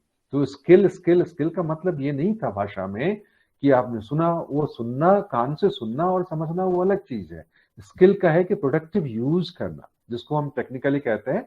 और आप सभी बीएड किए हुए हैं, आप जानते होंगे कि एक होता है डिक्लेरेटिव नॉलेज कि क्या है, ये क्या है, वो क्या है ना, और दूसरा होता है कि प्रोसीजरल नॉलेज, वो यानी सुन सुन के देख देख के प्रैक्टिस कर करके ये क्या है वो इतना आपके दिमाग में बैठ जाए बच्चे के, ठीक हो जाए, जब जरूरत पड़े तो उसको फिर से याद ना करना पड़े कि अच्छा ये ट्रांजिटिव वर्ब था, यहाँ पैसिव होगा, पैसिव ऐसे बनाते हैं, ये सब याद करने की जरूरत ना पड़े। इसको हम कहते हैं एक उदाहरण बहुत फेमस है एक बड़े साइंटिस्ट का, कि ऐसी बात हम करते जैसे कि आप किसी को सिखाएं कि देखो ये चेस है, इसमें ये काला है, ये सफेद है, ये वजीर है, ये घोड़ा है, ये राजा है, ये रानी है। क्या ये बता देने से कोई चेस सीख जाएगा और अच्छे से खेलने लगेगा? ये नहीं होगा। या कार आप किसी को बता दें कि ये देखो स्टीयरिंग व्हील है, ये एक्सीलरेटर है, ये ब्रेक है, ये इसका दरवाजा है, ये इग्निशन है, ये बता देने से नहीं होगा। तो हम लैंग्वेज टीचिंग में भी वही करते रहे सालों साल, इतने सालों से। खास करके देखिए मातृभाषा तो बच्चा हर वक्त सुनता रहता है, घर में भी, दोस्तों के साथ, रिश्तेदारों के साथ, कुछ पढ़ने को मिलता है, बोर्ड मिलते हैं, टीवी सुनता है, रेडियो सुनता है, तो वो किसी तरह सीख ही जाएगा और अच्छा काम कर लेगा। लेकिन सेकंड लैंग्वेज में ये बहुत जरूरी है कि सुनना और बोलना, उस पर ध्यान दिया जाता। लेकिन हम स्कूल शुरू ही करते हैं लिखने पढ़ने से, वो ऐसी ही बात हुई जैसे कि हम कार के बारे में बता दें सब कुछ, उससे कोई ड्राइविंग करना नहीं सीख सकता, नहीं सीखता। तो यही काम हम सेकंड लैंग्वेज में करते चले आ रहे हैं कि भाषा के बारे में बताते हैं कि देखो इसमें ऐसा होता है, ग्रामर है, उसके पास तो ऑलरेडी है उसकी मातृभाषा में। द्वितीय भाषा में, सेकंड लैंग्वेज में, तो आपको उसको आदत बनानी है। ये जो नए कॉन्सेप्ट आ गए, कुछ चीजें अलग हो सकती है ना, कुछ नए शब्द होंगे, शब्दों का अरेंजमेंट कुछ नया होगा। जो काम, जैसे मान लीजिए उदाहरण के लिए कि हम पंजाबी में जब लिपि सिखाने लगे तो हम ह लिखते हैं बहुत बार, जैसे ब लिखेंगे, ह में ऊ लगाएंगे और त लिखेंगे। लिखेंगे तो ब हु त, पर बोलेंगे बहुत, है ना। हम लिखेंगे भ, पंजाबी में लिपि में भ अक्षर लिखेंगे और आ लिखेंगे और र लिखेंगे, लेकिन बोलेंगे पार, है ना। भर कहेंगे लेकिन पर लिखेंगे दूध, ध तो हम लिखेंगे पंजाबी में लेकिन बोलेंगे दूध, है ना। तो अब क्या होता है कि ये सब सिखा देने से कोई, ये तो क्या हुआ कि भाषा के बारे में बताना हो कि देखो हम पंजाबी में कहेंगे, है ना, हिंदी में कहते हैं उसने दिया, पंजाबी में कहेंगे ओने दिता, है ना। तो दिया का दिता, ये तो भाषा के बारे में बता रहे हैं। अगर बच्चा इतनी बार सुने ऐसे वाक्य और ऐसे कॉन्टेक्स्ट में जो उसके जीवन से जुड़ा हो, जो उसको यूजफुल लगे, मीनिंगफुल लगे, और एक ही शब्द को जो नए रूप आ गए। अब हमारे जैसे पंजाबी में क्या हुआ कि दिता आ गया, है ना। हम लिखते हैं कहिया लेकिन बोलते हैं किया, है ना। तो यानी कहा, क्या कहा। तो अब क्या होगा कि ये सब बार बार जब सुनेगा, उसको लिखने में भी देखेगा, बाद में चल के लिखा हुआ देखेगा, कुछ पढ़ेगा भी, और बोलने का, क्लास में तो बोलने का मौका ही नहीं मिलता छात्रों को। तो क्या होगा कि ये सब चीजें जाके न्यूरॉन्स में, जहाँ पे मातृभाषा है वहीं पे वो भी अटैच हो जाएंगी। हम आगे आपको बता रहे हैं कि वो किस तरह से होता है। तो क्या होगा कि द्वितीय भाषा, सेकेंड लैंग्वेज के रूप में मातृभाषा, द्वितीय भाषा के रूप में कोई भी भाषा हम अच्छे से सिखा सकते हैं। अब इसमें बात की गई एनईपी में कि टेक्नोलॉजी का इस्तेमाल करेंगे, वीडियो का, ऑडियो का, इंटरैक्टिव होगा। वो इसीलिए कहा गया क्योंकि आप लिख कर किसी भाषा को नहीं बता सकते। जैसे मैंने पंजाबी का उदाहरण दिया, आप कई सारे शब्द ले लो, मान लो हम लिखते हैं ए ध र, बोलते हैं इधर, है ना। ध कहाँ बोलते हैं, हम लिखते हैं ओ ध र, उधर, है ना, बोलते हैं। ध तो बोलते नहीं। ऐसे कई कई कई सारा, हम मान जैसे कुछ को हम कुछ बोलते हैं, मान लीजिए स्कूल हम लिखेंगे, या स्वीकार, स होगा, व होगा, ई की मात्रा होगी, का होगा, र होगा, लेकिन बोलते हैं स्वीकार। हिंदी में हम स्वीकार बोलते हैं। तो लिखकर तो आप उच्चारण नहीं बता सकते, और भाषा सीखी जाती है उच्चारण के द्वारा ही। जो कान से जाता है पहले, वही दिमाग में, न्यूरॉन्स में टिकते हैं। तो लिख करके तो सेकंड लैंग्वेज पढ़ाई ही नहीं जा सकती। पहली बात वो है लिंग्विस्ट बनाने के लिए, भाषा वैज्ञानिक बनाने के लिए, या जब बड़ा हो गया, कोई ग्रेजुएट है, पोस्ट ग्रेजुएट है, तो मुझे जैसे सीखनी हो पंजाबी, तो मैं, क्योंकि मुझे पहले से बहुत कुछ पता है अपनी भाषा के बारे में, तो उसका इस्तेमाल करते हुए पंजाबी भाषा का मैं ज्ञान प्राप्त कर सकता हूँ। लेकिन मैं आपकी तरह फ्लुएंटली पंजाबी नहीं बोल सकता, क्योंकि मैं ना कभी सुनता हूँ ना बोलता हूँ। पर अगर मैं रह जाऊं किसी ऐसे इलाके में जहाँ पंजाबी बोली जाती है हर वक्त, मान लीजिए पटियाला में पवन तिब्बा जी के साथ उनके इंस्टीट्यूट में 7-8 दिन 10 दिन, तो क्या होगा कि वो सुन सुन के, है ना, वो जो अंदर ज्ञान है बैठा हुआ, वो जागृत हो जाएगा। यानी उसका एक्टिव प्रयोग, यानी जो पैसिव है, जो रिसेप्टिव है, जो सिर्फ छुपा हुआ है, दबा हुआ है, वो प्रोडक्टिव हो जाएगा। तो सेकेंड लैंग्वेज में ये बहुत जरूरी है। इसलिए क्या होगा कि अगर आप रेडियो के गाने का इस्तेमाल करते हैं, छोटे छोटे 2 मिनट का, 3 मिनट का, 4 मिनट का जोक्स हो सकते हैं, चुटकुले हो सकते हैं, छोटे छोटे सीन हो सकते हैं किसी सीरियल से लेकर के, वो दिखाने का, सुनने का, या बच्चों के लायक जो जिस क्लास में वो है, 6 में, 7 में, 8 में, 9 में, उसके आधार पर उनकी क्या क्षमता है पहले से, तो क्या होगा कि वो सुन सुनकर वो जो है, क्योंकि उसको ग्रामर पूरा पता है। अब सिर्फ ये करना है कि ग्रामर में जो थोड़ा बहुत फर्क है पंजाबी और हिंदी में, या पंजाबी और तमिल में, वो जब सुनेगा तो दिमाग में जा जाके बैठ जाएगा, यानी जो डिक्लेरेटिव नॉलेज है कि क्या है, इसको ये कहते हैं, उसको ये कहते हैं, ये है, वो क्या होगा काम करने में, जो ऐसी भी चीजों के बारे में जो आंख के सामने नहीं है वो उसको कर पाएगा। ठीक है, नेक्स्ट प्लीज।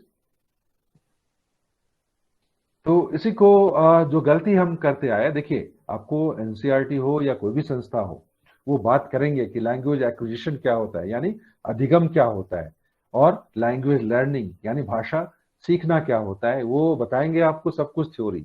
लेकिन वास्तव में अंतर यही है कि कुछ उम्र तक जो है, यानी 13-14 साल की उम्र तक भाषा सीखना नहीं होता है। भाषा सीखने का मतलब है भाषा के बारे में सीखना। जैसे मैं सीखता हूं, अगर मैंने जब तमिल सीखी क्योंकि मैं पोस्ट ग्रेजुएट था उस वक्त, या मैंने जब जर्मन सीखी तो मैं पीएचडी हूँ उस वक्त, मैं टीचर हूँ ऑलरेडी।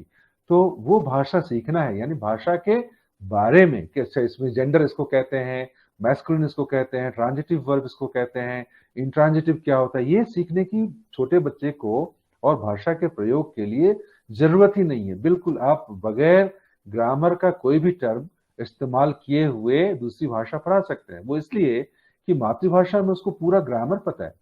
एक जब क्लास 6 में खास करके जब बच्चा होगा, यानी 11 साल के आसपास होगा, वो तो सब कुछ कर सकता है। ऐसा क्या नहीं है जो ग्रामर का नहीं जानता वो। हाँ, वो छंद नहीं जानेगा, अलंकार नहीं जानेगा, हो सकता है। तो मातृभाषा में ये काम कीजिए, उसको सिखाइए। सेकेंड लैंग्वेज में तो उसको ये है कि कुछ लिखा देखे पंजाबी में तो समझ जाए, कोई बोले तो वो समझ जाए, उसका जवाब दे पाए, कुछ अखबार पढ़ पाए। और कल को जब नौकरी करे तो मान लीजिए पंजाब में कोई चला जाए, तमिलनाडु का व्यक्ति, तो वो वहां जाकर उस भाषा में अपना काम कर सकते हैं। या कश्मीर का आदमी कोई जाए और पटियाला में नौकरी करना चाहे तो हर वक्त तो कश्मीरी बोल के काम नहीं चला सकता, वो अपनी क्लास में चला सकता है। हर वक्त हर जगह पंजाब में आप उर्दू में काम नहीं चला सकते।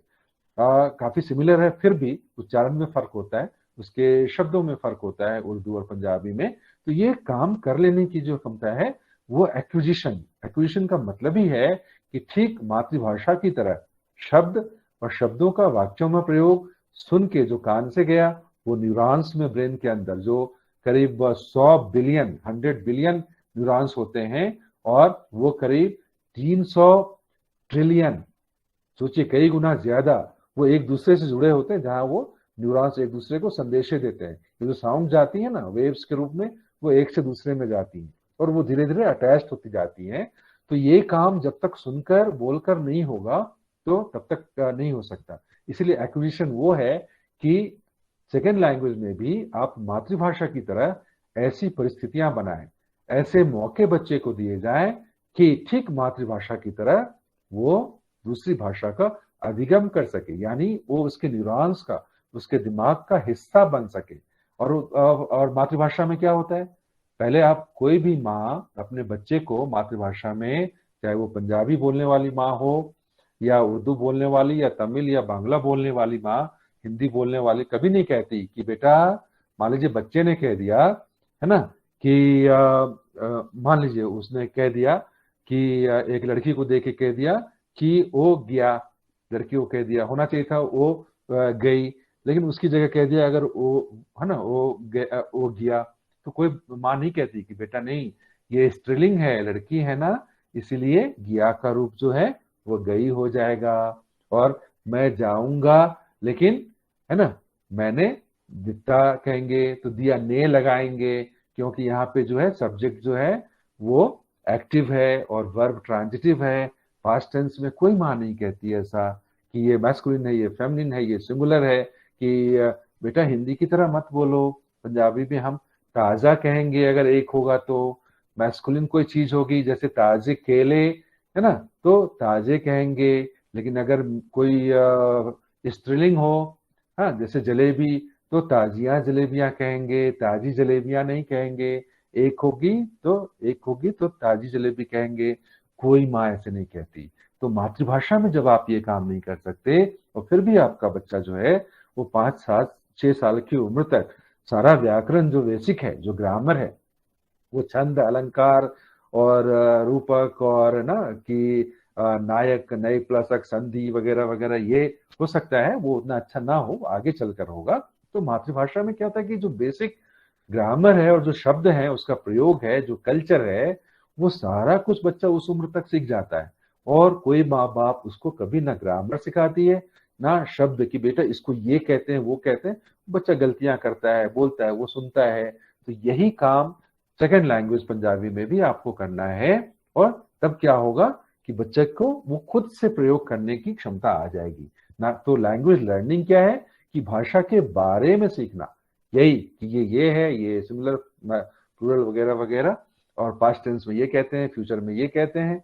लेकिन लैंग्वेज एक्विजिशन और सेकंड लैंग्वेज भी हम अक्वायर कर सकते हैं, अधिगम कर सकते हैं।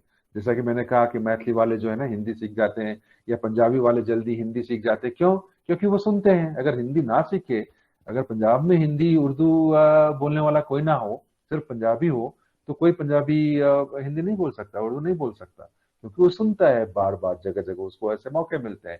टीवी पे, रेडियो में उर्दू भी है, हिंदी भी है, इसलिए वो सीख सकता है। जहां ऐसे मौके नहीं होंगे तो वो कभी नहीं सीख पाएगा। तो ऐसी स्थितियां आपको क्लासरूम में बनानी है। पर चूंकि हमारा क्लासरूम सेकंड लैंग्वेज का क्या है कि वो टेक्स्ट बुक पे बेस्ड है। और टेक्स्ट बुक कैसी? जैसी कि मदर टंग में, मातृभाषा में, वैसी ही टेक्स्ट बुक जो हम पंजाबी आप देखें तो मदर टंग में करते हैं, या हिंदी में करते हैं, हिंदी मदर टंग में, वही काम हम सेकंड लैंग्वेज में भी कराते हैं। तो फिर फर्क क्या रह गया? इसीलिए ऑडियो का, वीडियो का, एक्टिविटी बेस्ड, यानी आप भूल जाइए कि उसको क्या ऐसे लिखना है इस पे या उस पे या साइंस के बारे में नहीं, ये लैंग्वेज में नहीं करना है। क्योंकि लैंग्वेज में आप कोई कंटेंट नहीं दे रहे हैं उसको, पहले तो उसको इतना ऑटोमेटिक बनाना है उसको लैंग्वेज की नॉलेज का कि वो खुद उसका प्रयोग करने लगे। और वो क्या होगा? आप आगे नेक्स्ट वन, या आई थिंक विल गो, या this things I have already told. आगे चलिए, आगे चलिए, ये भी आगे बढ़ाइए। सीधा ये go to, I do not know the page number. आगे चलते चलिए, मैंने सब कुछ बता दिया जो इसमें था। क्रिटिकल पीरियड वो भी बता दिया कि एक एज तक ये ऐसा है कि बच्चा 13-14 साल की उम्र तक जो है उसके दिमाग में, देखिए 2 साल की उम्र में जितने न्यूरॉन्स होते हैं दिमाग में, उससे कहीं ज्यादा कम होते हैं एक बड़े व्यक्ति में। छोटे बच्चे में 2-3 साल की उम्र में मान करीब 300 बिलियन न्यूरॉन्स होते हैं। लेकिन जब हम बड़े होते हैं तो हमारे पास 100 बिलियन ही न्यूरॉन्स रह जाते हैं। वो इसलिए क्योंकि वो टूटते फूटते हैं, न्यूरॉन्स नष्ट हो जाते हैं, जिसकी जरूरत नहीं है, जो सुनकर किसी चीज के साथ अटैच नहीं हुए लैंग्वेज के साथ, तो क्या होगा कि वो नष्ट हो जाएंगे। और अगर नए नए शब्द आते जाएंगे, नए कॉन्सेप्ट आते जाएंगे, तो नए नए न्यूरॉन्स बढ़ते जाएंगे, बनते जाएंगे, और जो यूजफुल होंगे, मीनिंगफुल होंगे, वो इंफॉर्मेशन जिस न्यूरॉन के साथ अटैच हो जाएगा वो रह जाएगा। और सुनने की क्षमता और न्यूरॉन की जो ये कैपेसिटी होती है, इसको कहते हैं ब्रेन प्लास्टिसिटी। ब्रेन प्लास्टिक होता है। प्लास्टिक का मतलब ये है कि वो बदल सकता है, रूप बदल सकता है, न्यूरॉन टूट सकता है, नया बन सकता है, एक दूसरे के साथ मर्ज होकर कुछ और बन सकता है। और ये कान से सुन के, आंख से देख के, इसीलिए इसकी सबसे अच्छी उम्र होती है भाषा सीखने की 13 से 14 साल तक। उसके बाद क्या होता है कि आदतें हमारी इतनी स्ट्रांग हो जाती है, मजबूत हो जाती है कि उसको बदलना मुश्किल होता है। अगर कोई सीख गया, बहुत को बहुत कहना मान लीजिए, या लेना लेना करना है ना, पानी, पंजाबी अगर सीख गया तो उसको पानी को पानी कहते हुए बहुत अजीब लगेगा, है ना। तो ऐसे वो आदत पड़ जाती है इतनी कि उसको बदलना मुश्किल होता है। लेकिन उच्चारण में पर कई चीजें उसके बाद भी सीखी जा सकती है। लेकिन जो बेसिक्स हैं, बेसिक शब्दावली हो या ग्रामर के रूल्स हो, वो उस उम्र तक मातृभाषा में भी बहुत अच्छी तरह सीख सकते हैं। और सेकेंड लैंग्वेज में उच्चारण को, उच्चारण करना और सुनकर समझना। मेरी आवाज जा रही है पंकज जी? हेलो? जी सर, आ यस रही सर, आवाज तो आ रही है, आ रही सर, आ रही। ठीक है, किन्हीं का नेटवर्क प्रॉब्लम था। ओके। तो क्या होता है कि दूसरी भाषा में वो थोड़ा बोलने की और उच्चारण की जो उम्र होती है वो कम होती है। यानी 6-7 साल की उम्र तक अगर ठीक से उच्चारण करना ना सीख जाए बच्चा, तो बाद में उसको दिक्कत होती है। ब्रेन इतना क्या कहेंगे, प्लास्टिक नहीं रह जाता उच्चारण के लिए, और बाकी चीजें वो सीख सकता है, बाकी आदतें बना सकता है। फिर इसमें आप जानते हैं, बीएड वाले हैं सारे तो अच्छी तरह जानते होंगे कि हम क्या दे रहे हैं किताबों से, या टीचर क्या उसको दे रहा है, सुना रहा है, बच्चा क्या कह रहा है, वो कॉम्प्रिहेंसिबल होना चाहिए। यानी वो उसके समझ के आसपास होना चाहिए। उसको कहते हैं तो कोई भी कान से जो भी जाएगा या आंख से जो भी कविता पढ़ेगा, बच्चा कहानी पढ़ेगा, वो जरूरी नहीं है कि उसकी समझ में आ जाए। अगर आपके आपके सेंटेंसेस इतने लंबे हैं और ऐसे शब्द हैं, मान लीजिए आप 11-12 साल के बच्चे को अगर स्पेस के बारे में बताने लगेंगे तो, और गांव का बच्चा हो तो वो नहीं समझेगा। लैंग्वेज आसान भी हो, शब्द आसान भी हो तब भी, या छोटे बच्चे को आप समझाएंगे कि शादी क्या होती है या तलाक क्या होता है मान लो, या एटम क्या होता है ना, एटम के अंदर इलेक्ट्रॉन क्या होता है, प्रोटॉन क्या होता है, तो बच्चा जो है ना 7-8 साल का 9 साल का बच्चा ये नहीं समझ सकता। कितनी भी आसान लैंग्वेज में आप समझाएं उसको, तो ऐसा इनपुट जो कान से जाए वो कॉम्प्रहेंसिबल हो, यानी समझ। और हम ये ह्यूमन नेचर है, साइकोलॉजी में आपने पढ़ा होगा कि कोई भी चीज जब हमारी समझ से थोड़ा सा, जहां पर हम हैं अभी उससे जरा सा ऊपर हो, तो हम उसको अच्छे से समझते हैं और मीनिंगफुल हो। लेकिन अगर बहुत नीचे होगा तो हम बोर हो जाएंगे। वो तो मान लीजिए अगर मैं आपको अभी 1 घंटे तक बताता रहता कि पंजाबी में क का उच्चारण क होता है, पर भ का उच्चारण जो है वो कभी कभी प भी होता है, जैसे भाई में या भार में या भर में, ध का उच्चारण द भी होता है। अगर मैं यही बोलता रहता 1 घंटे तक, आप सभी पंजाबी बोलने वाले हैं, तो ये आपके लेवल से बहुत नीचे है। इसलिए क्या होता, सुनते तो आप पर आपकी समझ में कुछ नहीं आता, वो सब बेकार चला जाता, वो कहीं इधर उधर चला जाता। तो बहुत नीचे भी नहीं होना चाहिए। या मैं अगर ऐसी बातें करता कि पौधे में पानी कैसे जाता है, उसमें जाइलम होता है, फ्लोरेम होता है, फिर जो उसके सेल्स होते हैं फ्लोरेम में, तो उसमें जब पानी जाता है फिर सूरज की रोशनी मिलती है। तो अगर ये सब बात करता बहुत, या इलेक्ट्रॉन जो है, मान लीजिए कि सोडियम, नमक में सोडियम है, क्लोराइड है, पानी में हाइड्रोजन है और ऑक्सीजन है। उसके ऑक्सीजन का एक मॉलिक्यूल होता है और हाइड्रोजन का दो होता है, इसीलिए H2O कहते हैं। और इलेक्ट्रॉन जब दोनों ही माइनस माइनस इलेक्ट्रॉन वाले होते हैं तो इलेक्ट्रोवैलेंट बॉन्ड बनाते हैं। अगर दो एटम, मान लीजिए ऐसी बातें करता रहता मैं 1 घंटे तक, तो क्या होता है, ये बहुत ऊपर होता है आपके, क्योंकि आप सभी साइंस का, आपका बैकग्राउंड नहीं है आपके, वो यूजफुल नहीं है आपके लिए, मीनिंगफुल नहीं है, आपका कोई अनुभव नहीं है इसमें जरा सा भी। तो कोई भी चीज जो इनपुट, चाहे कविता हो, कहानी हो, वीडियो हो, ऑडियो हो, बच्चा कुछ लिखे, कुछ बोले, वो कॉम्प्रिहेंसिबल होना चाहिए। यानी बच्चा जिस लेवल पे है, आज जो काम किया, आज जो शब्द सीखे, आज जो कुछ किया, उससे जरा सा ऊपर, थोड़ा सा एक लेवल, तो क्या होगा, वो कॉम्प्रिहेंसिबल होगा। फिर हम अफेक्टिव फिल्टर की बात करते हैं, तो क्या है कि मोटिवेशन हो। बच्चा मोटिवेटेड कब होगा, जब आपके टेक्स्ट अच्छे होंगे, जो उसको काम का लगेगा। बच्चे गाना तमिल वाले भी हों या मिजो वाले हों, खासी वाले हों या संताली, कोई भी गाने जो है ना, इंग्लिश के, हिंदी के, फटाफट सैकड़ों गाने सीख जाते हैं। क्यों? क्योंकि उनको अच्छा लगता है, क्योंकि म्यूजिक बहुत नेचुरल चीज है ह्यूमन बीइंग्स के लिए, और बच्चों में खास करके तो म्यूजिक से आनंद आता है उनको, तो वो जल्दी सीख जाते हैं गाना गाना। और वही शब्द अगर आप क्लास में सिखाते हैं तो उनको दिक्कत होती है, क्योंकि उनको लगता है कि हम क्यों कर रहे हैं, वही एंटोनिम, सिनोनिम, फिर इन द ब्लैंक, इसको करके क्या होगा। तो क्या होता है कि मोटिवेशन कम हो जाता है उनका। और बच्चे ने, आपने ध्यान नहीं दिया कि आज उसने क्या किया, वो ठीक से सीख गया कि नहीं, इस हफ्ते जो किया वो सीख गया कि नहीं, तब आप अगले लेसन में जाएं, अगली चीज सिखाएं। अगर ऐसा नहीं करेंगे तो क्या होगा, उसका कॉन्फिडेंस कम हो जाएगा, वो डरता रहेगा और क्या होगा, पिछड़ता जाएगा। और एक फॉर्मूला, एक नियम है नेचर का, जिसको हम कहते हैं मैथ्यू इफेक्ट, यानी कि जो गरीब है वो गरीब होता जाता है, ये बाइबल में एक वर्स है मैथ्यू में। और जो अमीर है वो अमीर होता जाता है, जिसके पास है उसको दिया जाता है, मैथ्यू बाइबल में ये है। और जिसके पास नहीं है उससे ले लिया जाता है। तो क्या होगा कि आप ऐसी इतनी तेजी से बढ़ेंगे या ऐसी चीजें सिखाएंगे उसको जिसपे उसने कमांड नहीं अभी अख्तियार किया, 1 हफ्ते में, 2 हफ्ते में, और आगे बढ़ते चले गए आप, और तो मोटिवेशन नहीं है, उसका कॉन्फिडेंस खत्म हो गया, तो क्या होगा, डर लगेगा उसको कि मैं ठीक से बोल पाऊंगा कि नहीं, लिख पाऊंगा कि नहीं, ये काम कर पाऊंगा कि नहीं। इसीलिए जब आप ऑडियो का, विजुअल का, उसके इंटरेस्ट की चीजें करते हैं, जो आप अपने बच्चों के साथ करते हैं, मातृभाषा सिखाने में करते हैं, मातृभाषा के प्रयोग में करते हैं आप अपने तो वही काम आपको सेकेंड लैंग्वेज में भी करना है। तो क्या होगा, मोटिवेशन हाई रहेगा, उसका कॉन्फिडेंस हाई रहेगा, उसकी चिंता, उसकी फिक्र, उसका डर बहुत कम रहेगा। तो क्या होगा, जो भी कान से जाएगा या आंख से जाएगा, वो क्या होगा, ये चीजें जो है ये वहां पे उसको रोकेंगे नहीं, उस इनपुट को अंदर जाने से, दिमाग तक जाने से रोकेंगे नहीं, इसको कम करना है। इसलिए आपका टेक्स्ट बुक ऐसा होना चाहिए, आपकी कहानियां ऑडियो विजुअल इसीलिए बहुत जरूरी है।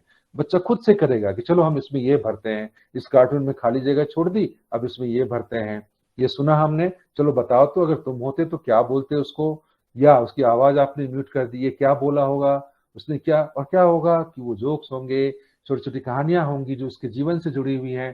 तो ये उसका मोटिवेशन, उसका कॉन्फिडेंस, और आपने शब्द ऐसे रखे जो कि उसके लिए आसान हो, बार बार प्रयोग किए गए, तो वो सीख जाएगा और कॉन्फिडेंट हो जाएगा। तो बच्चा अगर एक काम कर लेगा अच्छे से, पास्ट टेंस का, फ्यूचर टेंस का, पंजाबी के शब्दों का प्रयोग कर लेगा एक सिचुएशन में, नया आने पे भी कर पाएगा उसको। नेक्स्ट वन प्लीज, जस्ट मेरे को 5-6 मिनट और दीजिए। हाँ, तो ये बता चुका कि बच्चा क्या होगा कि अगर बच्चा कॉन्फिडेंट नहीं होगा, उसने इसको प्रयोग करना नहीं सीखा होगा, तो उसका दिमाग बार बार कहेगा कि मैं ठीक कर रहा हूं या नहीं, ठीक बोल रहा हूं या नहीं, ठीक लिख रहा हूं या नहीं। तो मॉनिटर होता है एक दिमाग में अपनी भाषा को, क्या करता है, हम देखते रहते हैं कि मैं जो बोल रहा हूँ, जैसे मेरे मन में भी चल रहा है कि मैं जो बोल रहा हूँ वो ठीक है कि नहीं, जितना बोलना था बाहर तो नहीं जा रहा है, मेरे वाक्य ठीक है कि नहीं, मेरा कंटेंट ठीक है कि नहीं, हम मॉनिटर मैं भी कर रहा हूँ। बड़े में ये ऑटोमेटिक हो जाता है, बच्चों में क्या होता है, ये इतना ऑटोमेटिक नहीं होता है। तो ये कब होगा, जब उसका कॉन्फिडेंस होगा और वो अच्छे से, यानी जो डिक्लेरेटिव नॉलेज है कि इसको ये कहते हैं, इसको वो कहते हैं, उसका प्रयोग करने लग गया हो, ग्रामर का भी, शब्दों का भी, तो क्या होगा कि वो ठीक ठीक यूज करेगा ना, वो बिल्कुल नहीं ध्यान देगा कि मैं क्या बोल रहा हूँ, क्या लिख रहा हूँ, या ये भी नहीं करेगा, इतना ज्यादा सोचने लगेगा, मॉनिटर करने लगेगा कि मैं क्या बोल रहा हूँ, क्या लिख रहा हूँ, कि वो कुछ करेगा ही ना, बोलेगा ना लिखेगा, और चुपचाप बैठा रहेगा। ये भी बहुत जरूरी होती है सेकंड लैंग्वेज में जी। Next one. और एक बात और कही गई है, एक शब्द डाला गया है एनईपी 2020 में, ये पहले नहीं हुआ करता था, हालांकि एनसीएफ 2005 में ये बात की गई है। वहां क्या कहा गया है कि प्रोफिशिएंसी के लिए काम करना है आपको, और ये भी बहुत सारे टीचर भी नहीं, और जो टीचर एजुकेटर हैं वो भी नहीं समझते हैं, और एनटीएस में तो आपको बताया गया होगा, और लोगों ने फिलहाल इस वक्त, सिर्फ ये अंतर है कि जब हम अचीवमेंट की बात करते हैं तो अचीवमेंट हमेशा एक टेक्स्ट बुक से या एक सिलेबस से बंधा हुआ होता है।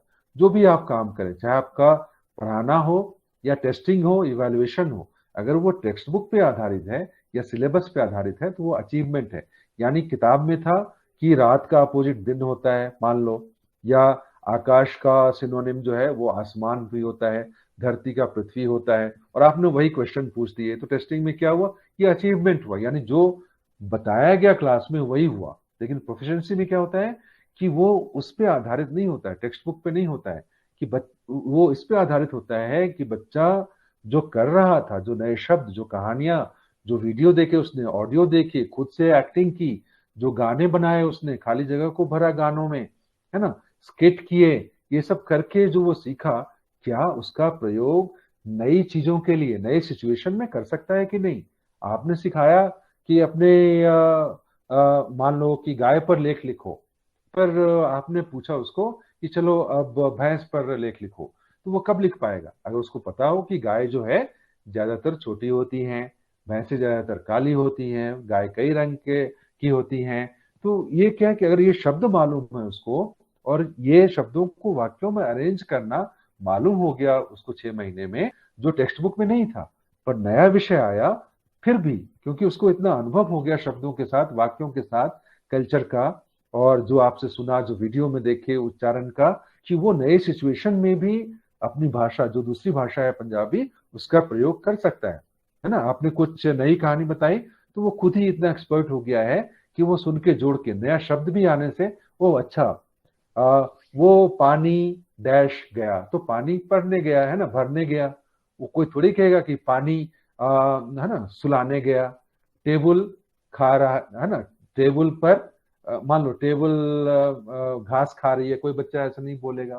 तो अगर वो सही प्रयोग जान गया, मान लो कि बाजार से 1 किलो डैश ले आना, तो कोई नहीं बोलेगा कि बाजार से 1 किलो भालू ले आना, है ना, 1 किलो क्या लाओगे, तो उसका अनुभव हो गया, उसको शब्द मालूम है कि आलू है। अगर आपने आ भी कहा तो वो समझ जाएगा कि इसके आगे लू होगा, बालू नहीं होगा, या भालू नहीं होगा, चालू नहीं होगा, कालू नहीं होगा, लालू नहीं होगा। तो क्या होता है कि प्रोफिशिएंसी टेक्स्ट बुक पे आधारित नहीं है, और वो जो आपने पढ़ाया सिर्फ उतना ही नहीं है, नए विषय भी होंगे, और टेस्टिंग में भी यही बात होती है।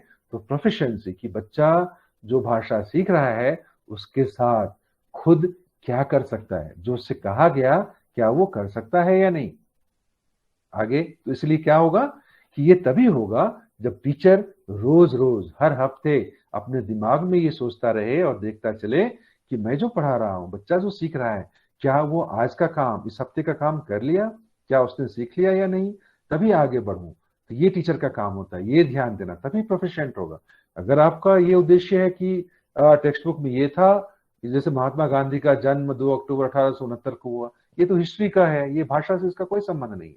लेकिन अगर वो जान गया कि जन्म मैस्कुलिन है, इसलिए का लगाएंगे, है ना, एक्स का जन्म, एक्स की जन्म हुई नहीं कहेंगे, ये सीख गया, तो कुछ भी हो, जन्म आ जाए, जन्म की बात होगी तो आराम से कर लेगा। पर आप तो क्या टेस्ट कर रहे हैं, उसका हिस्ट्री का नॉलेज कि 2 अक्टूबर ठीक से लिखा या नहीं, 1869 लिखा या नहीं, पोरबंदर लिखा या नहीं, वगैरह वगैरह। ये तो लैंग्वेज से कुछ लेना नहीं है। तो प्रोफिशिएंसी क्या है कि बच्चा खुद से अगर कुछ सुने तो वो समझ जाए, बोल सके, जवाब दे सके, नए विषय पे लिख सके, नया कुछ पढ़ के समझ सके। और अचीवमेंट में क्या होता है कि सब कुछ टेक्स्ट बुक पे आधारित, आपके लेसन्स भी, आपके एक्सरसाइजेज भी, टेस्ट भी, सब कुछ उस पर आधारित होता है। इसीलिए अचीवमेंट में क्या होता है कि हम 100% मार्क्स ला सकते हैं। अगर रट लें उसको, कल एग्जाम है और आज रट लें, तो हम 100% मार्क्स ला सकते हैं। लेकिन प्रोफिशिएंसी में क्योंकि टेक्स्ट बुक से नहीं होंगे, नए टॉपिक होंगे, है ना, नए तरह से उसको कहा गया होगा टेस्टिंग में, इसलिए क्या होगा, जो जानता होगा वही ठीक लिख पाएगा। इसलिए प्रोफिशिएंट होने का मतलब है कि बहुत कम, इक्का दुक्का ही कोई 100% ला सकता है मार्क्स। लेकिन अचीवमेंट में हो सकता है जो आजकल हो रहा है कि 10th में 12th में हम देखते हैं कि बच्चे जो है 99% मार्क्स ले आते हैं। वो इसलिए कि रटते हैं और कर देते हैं, क्योंकि वही आना है, उससे हमारा प्रोफिशिएंसी है ही नहीं। और लैंग्वेज खास करके इंग्लिश में हम देखते हैं कि भारत में इसीलिए पिछड़े हुए हैं। कहने को तो है कि इंग्लिश पढ़ाते हैं बहुत साल हम, लेकिन कोई नए टॉपिक पे ना बात कर सकता, ना बोल सकता, ना पढ़ के नया कुछ समझ सकता, ना लिख सकता है। नेक्स्ट वन, या almost done, just to think. हाँ, तो ग्रामर मैंने पहले ही बता दिया कि ग्रामर, जी देखिए, टीचर ग्रामर किस लिए पढ़ाता है कि ग्रामर पढ़ाना आसान होता है। हाँ, कीप दिस। तो ग्रामर में क्या होता है कि ग्रामर जो है वो लैंग्वेज लर्निंग है, भाषा के बारे में। तो कोई भी ग्रामर बता सकता है, लेकिन ग्रामर का प्रयोग करना वो एक्चुअली सीखना है। तो आपको उस पर ध्यान देना है। ग्रामर के नियम बता देने से कोई सीख जाता तो ऐसा नहीं होता। आप देखते हैं मजदूर जाते हैं, किसान जाते हैं पंजाब में, या असम से जाते हैं, महाराष्ट्र जाते हैं लोग, उनके बच्चे जो हैं 3-4 महीने में ही बगैर स्कूल गए हुए मराठी बोलने लगते हैं, पंजाबी बोलने लगते हैं, इवन बड़े भी बोलने लगते हैं। पंजाब जाके जो किसान मजदूर जाते हैं, आंध्रा जाते हैं तेलुगु बोलने लगते हैं, कर्नाटका जाते हैं तो कन्नड़ बोलने लगते हैं। तो इसलिए ग्रामर सीखने से कोई लैंग्वेज नहीं सीखता, क्योंकि वो लैंग्वेज के बारे में है। तो लैंग्वेज लर्निंग नहीं कराना, हमें एक्विजिशन कराना है, उसको ब्रेन का हिस्सा बनाना है। और इसमें देखिए, जब आप पंजाबी पढ़ाते हैं या कोई भी ऐसी भाषाएं जो मदर टंग से मिलती जुलती हैं, तो उसमें क्या होता है कि देखिए, ये एनईपी में बताया गया है, बहुत एक लाइन में बताया गया कि कॉन्सेप्ट फॉर्मेशन। अब और क्या होता है कि इंटरैक्टिव वे, वो इसमें आ जाता है। वो इसलिए कि कॉन्सेप्ट पहले हम सोचते हैं अपनी मातृभाषा में, और जब दूसरी भाषा सीखता है तो हम कोशिश करते हैं, चाहे बच्चे हों या बड़े, कि हम पहले अपनी मातृभाषा में सोचें वो शब्द, फिर ढूंढते हैं कि इसको दूसरी भाषा में क्या कहेंगे। तो एक तो ये चलता है, वो छोटी कम उम्र के बच्चे, कम अनुभवी बच्चे ऐसा करते हैं। जब वो थोड़े बड़े होते हैं तो क्या करते हैं कि कॉन्सेप्ट उनको समझ में आ गया, अब क्या है कि सिर्फ वो कॉन्सेप्ट एक ही है। पहले तो क्या होता है छोटी उम्र में, कम उम्र में, कम अनुभव पे, कि उनको कॉन्सेप्ट भी नहीं पता है, उसका शब्द भी नहीं पता है। लेकिन जैसे जैसे बड़े होते जाते हैं तो उनको कॉन्सेप्ट पता है, और उस कॉन्सेप्ट को अब दूसरी लैंग्वेज के वर्ड में कैसे कहेंगे वो सीख लेना है। जी, नेक्स्ट वन। तो जैसे जैसे बड़े होते चलेंगे तो क्या होगा, यही एनईपी में बार बार कहा गया है, पहले भी कहा गया था एनपी में भी, एनसी ऑफ 2000 में भी, कि बच्चे को ऐसे सिखाया है, एक्विजिशन हो, लर्निंग ना हो, कि बच्चे को अपनी मातृभाषा के थ्रू नहीं इतना ऑटोमेटिक हो जाए कि उसको थ्रू ना जाना पड़े, कि पहले मातृभाषा, फिर उसको ट्रांसलेट करेंगे, ट्रांसलेट ना करना पड़े।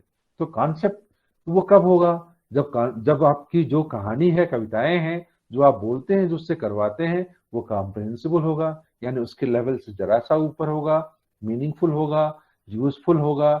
शब्द ऐसा पाया गया है कि 7 से 9 बार अगर कोई एक शब्द को, नए शब्द को देख ले, सुन ले, बोल ले, कुल मिलाकर, तो वो शब्द कभी नहीं भूलता, उसका प्रयोग ठीक से कर पाएगा। तो ये सब चीजें जब होंगी और अचीवमेंट की जगह जब प्रोफिशिएंसी होगी, तो हम क्या करते हैं कि हमारे एक लेसन में मान लीजिए 50 नए शब्द आए, अगले ही हफ्ते दूसरे लेसन में वो 50 नए शब्द आते नहीं हैं और 100 नए शब्द चले आते हैं। तो बच्चे को, हमें तो कम से कम 7 बार उसको दिखाना है, सुनना है, उसको बोलना है उस शब्द के बारे में, वाक्यों में प्रयोग करना है। ये तो मौके नहीं दिए, तो ये कब होगा?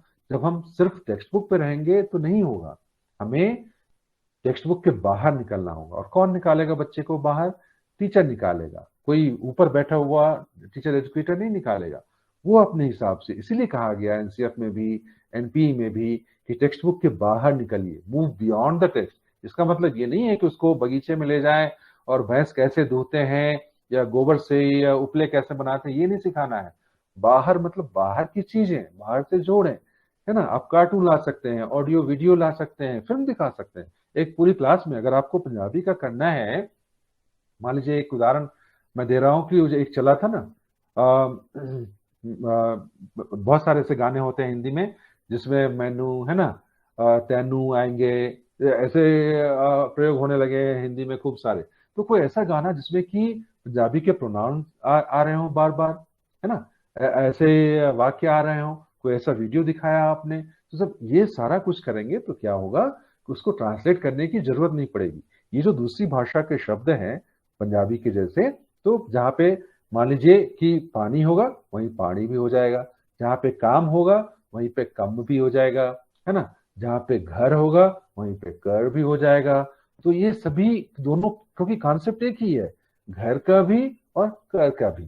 तो क्या होगा कि कर और घर दोनों कॉन्सेप्ट से जुड़ जाएंगे। तो उसको ये नहीं कि पहले घर सोचेगा, फिर आपने अगर नियम सिखाया तो घ का क हो जाएगा, क्योंकि यहाँ जो है टोन ऊपर से नीचे कर होगा यहाँ पे, और बहुत का बहुत होगा, जो ह गायब हो जाएगा क्योंकि वहां टोन ऊपर है, बहुत कहते हैं, बहुत नहीं कहते हैं, है ना। या मान लीजिए मोहर है तो हम ह नहीं कहेंगे, मोर, यानी सील, स्टैम्प।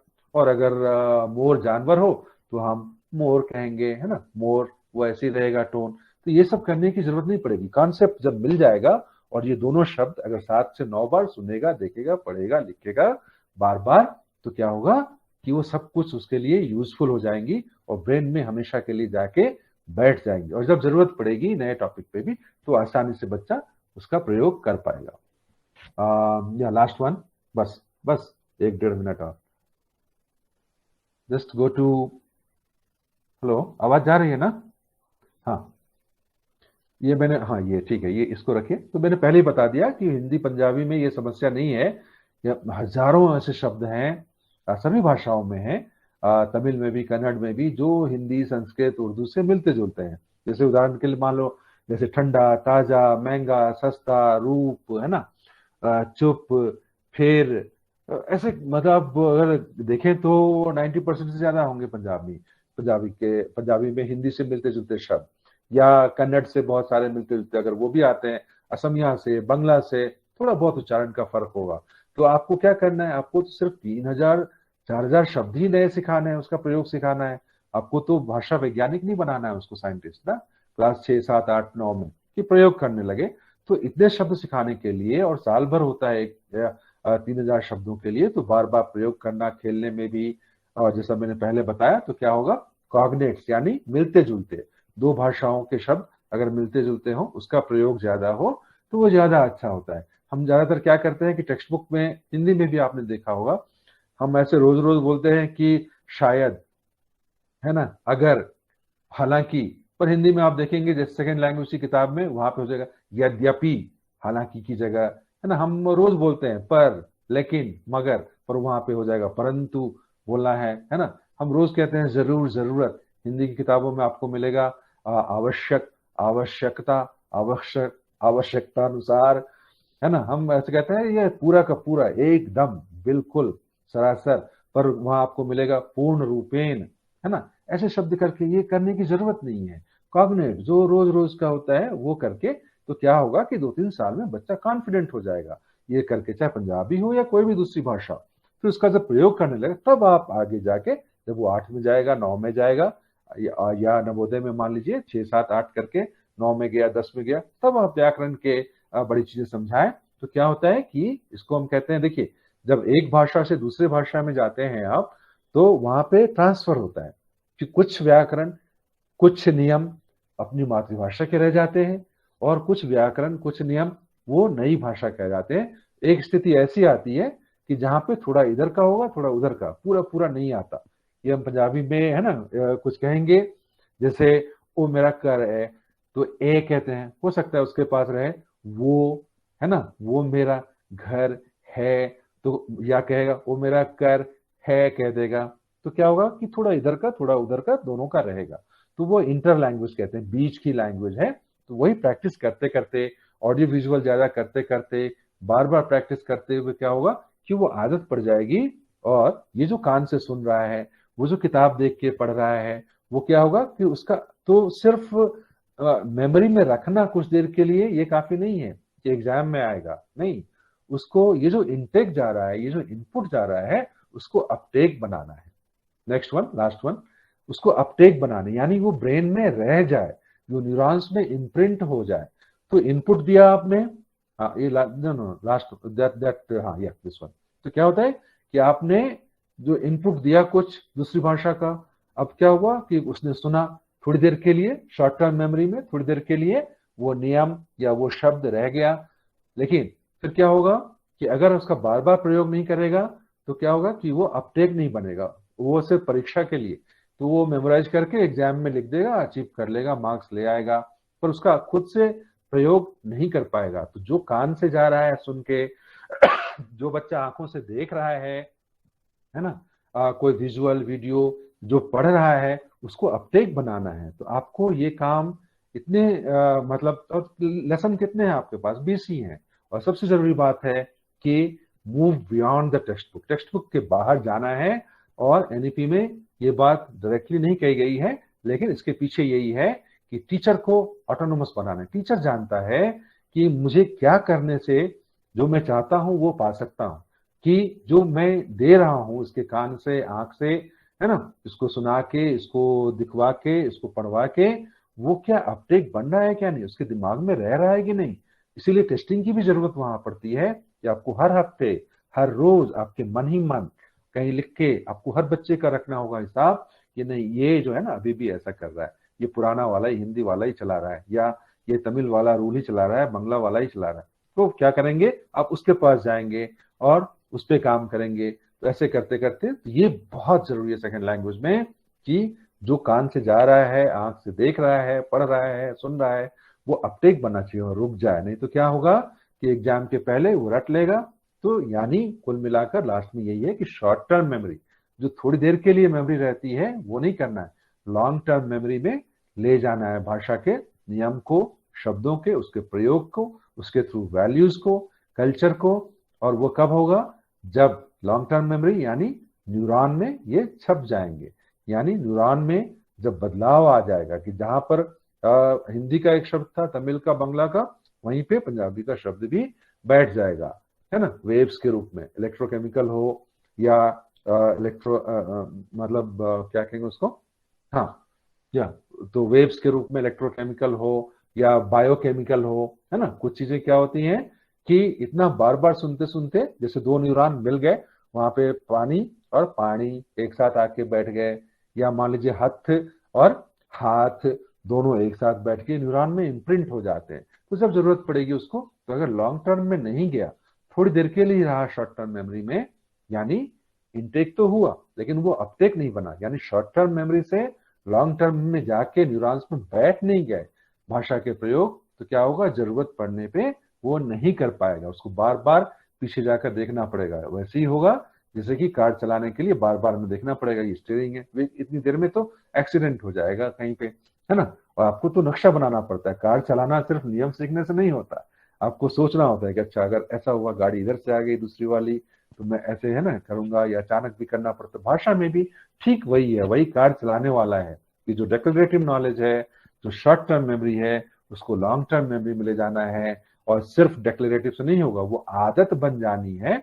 और जैसा कि मैंने बताया, ये संभव नहीं है इतना कुछ, ये सब पे कम से कम 1 घंटा चाहिए, लेकिन फिर भी मैंने कोशिश की कि एनईपी में क्यों दिया गया कि मदर टंग और सेकेंड लैंग्वेज को उसको इंटरैक्टिव बनाना है, ऑडियो वीडियो करके इंटरैक्टिव करके, मूविंग बियॉन्ड द टेक्स्ट, वो जरूरी है।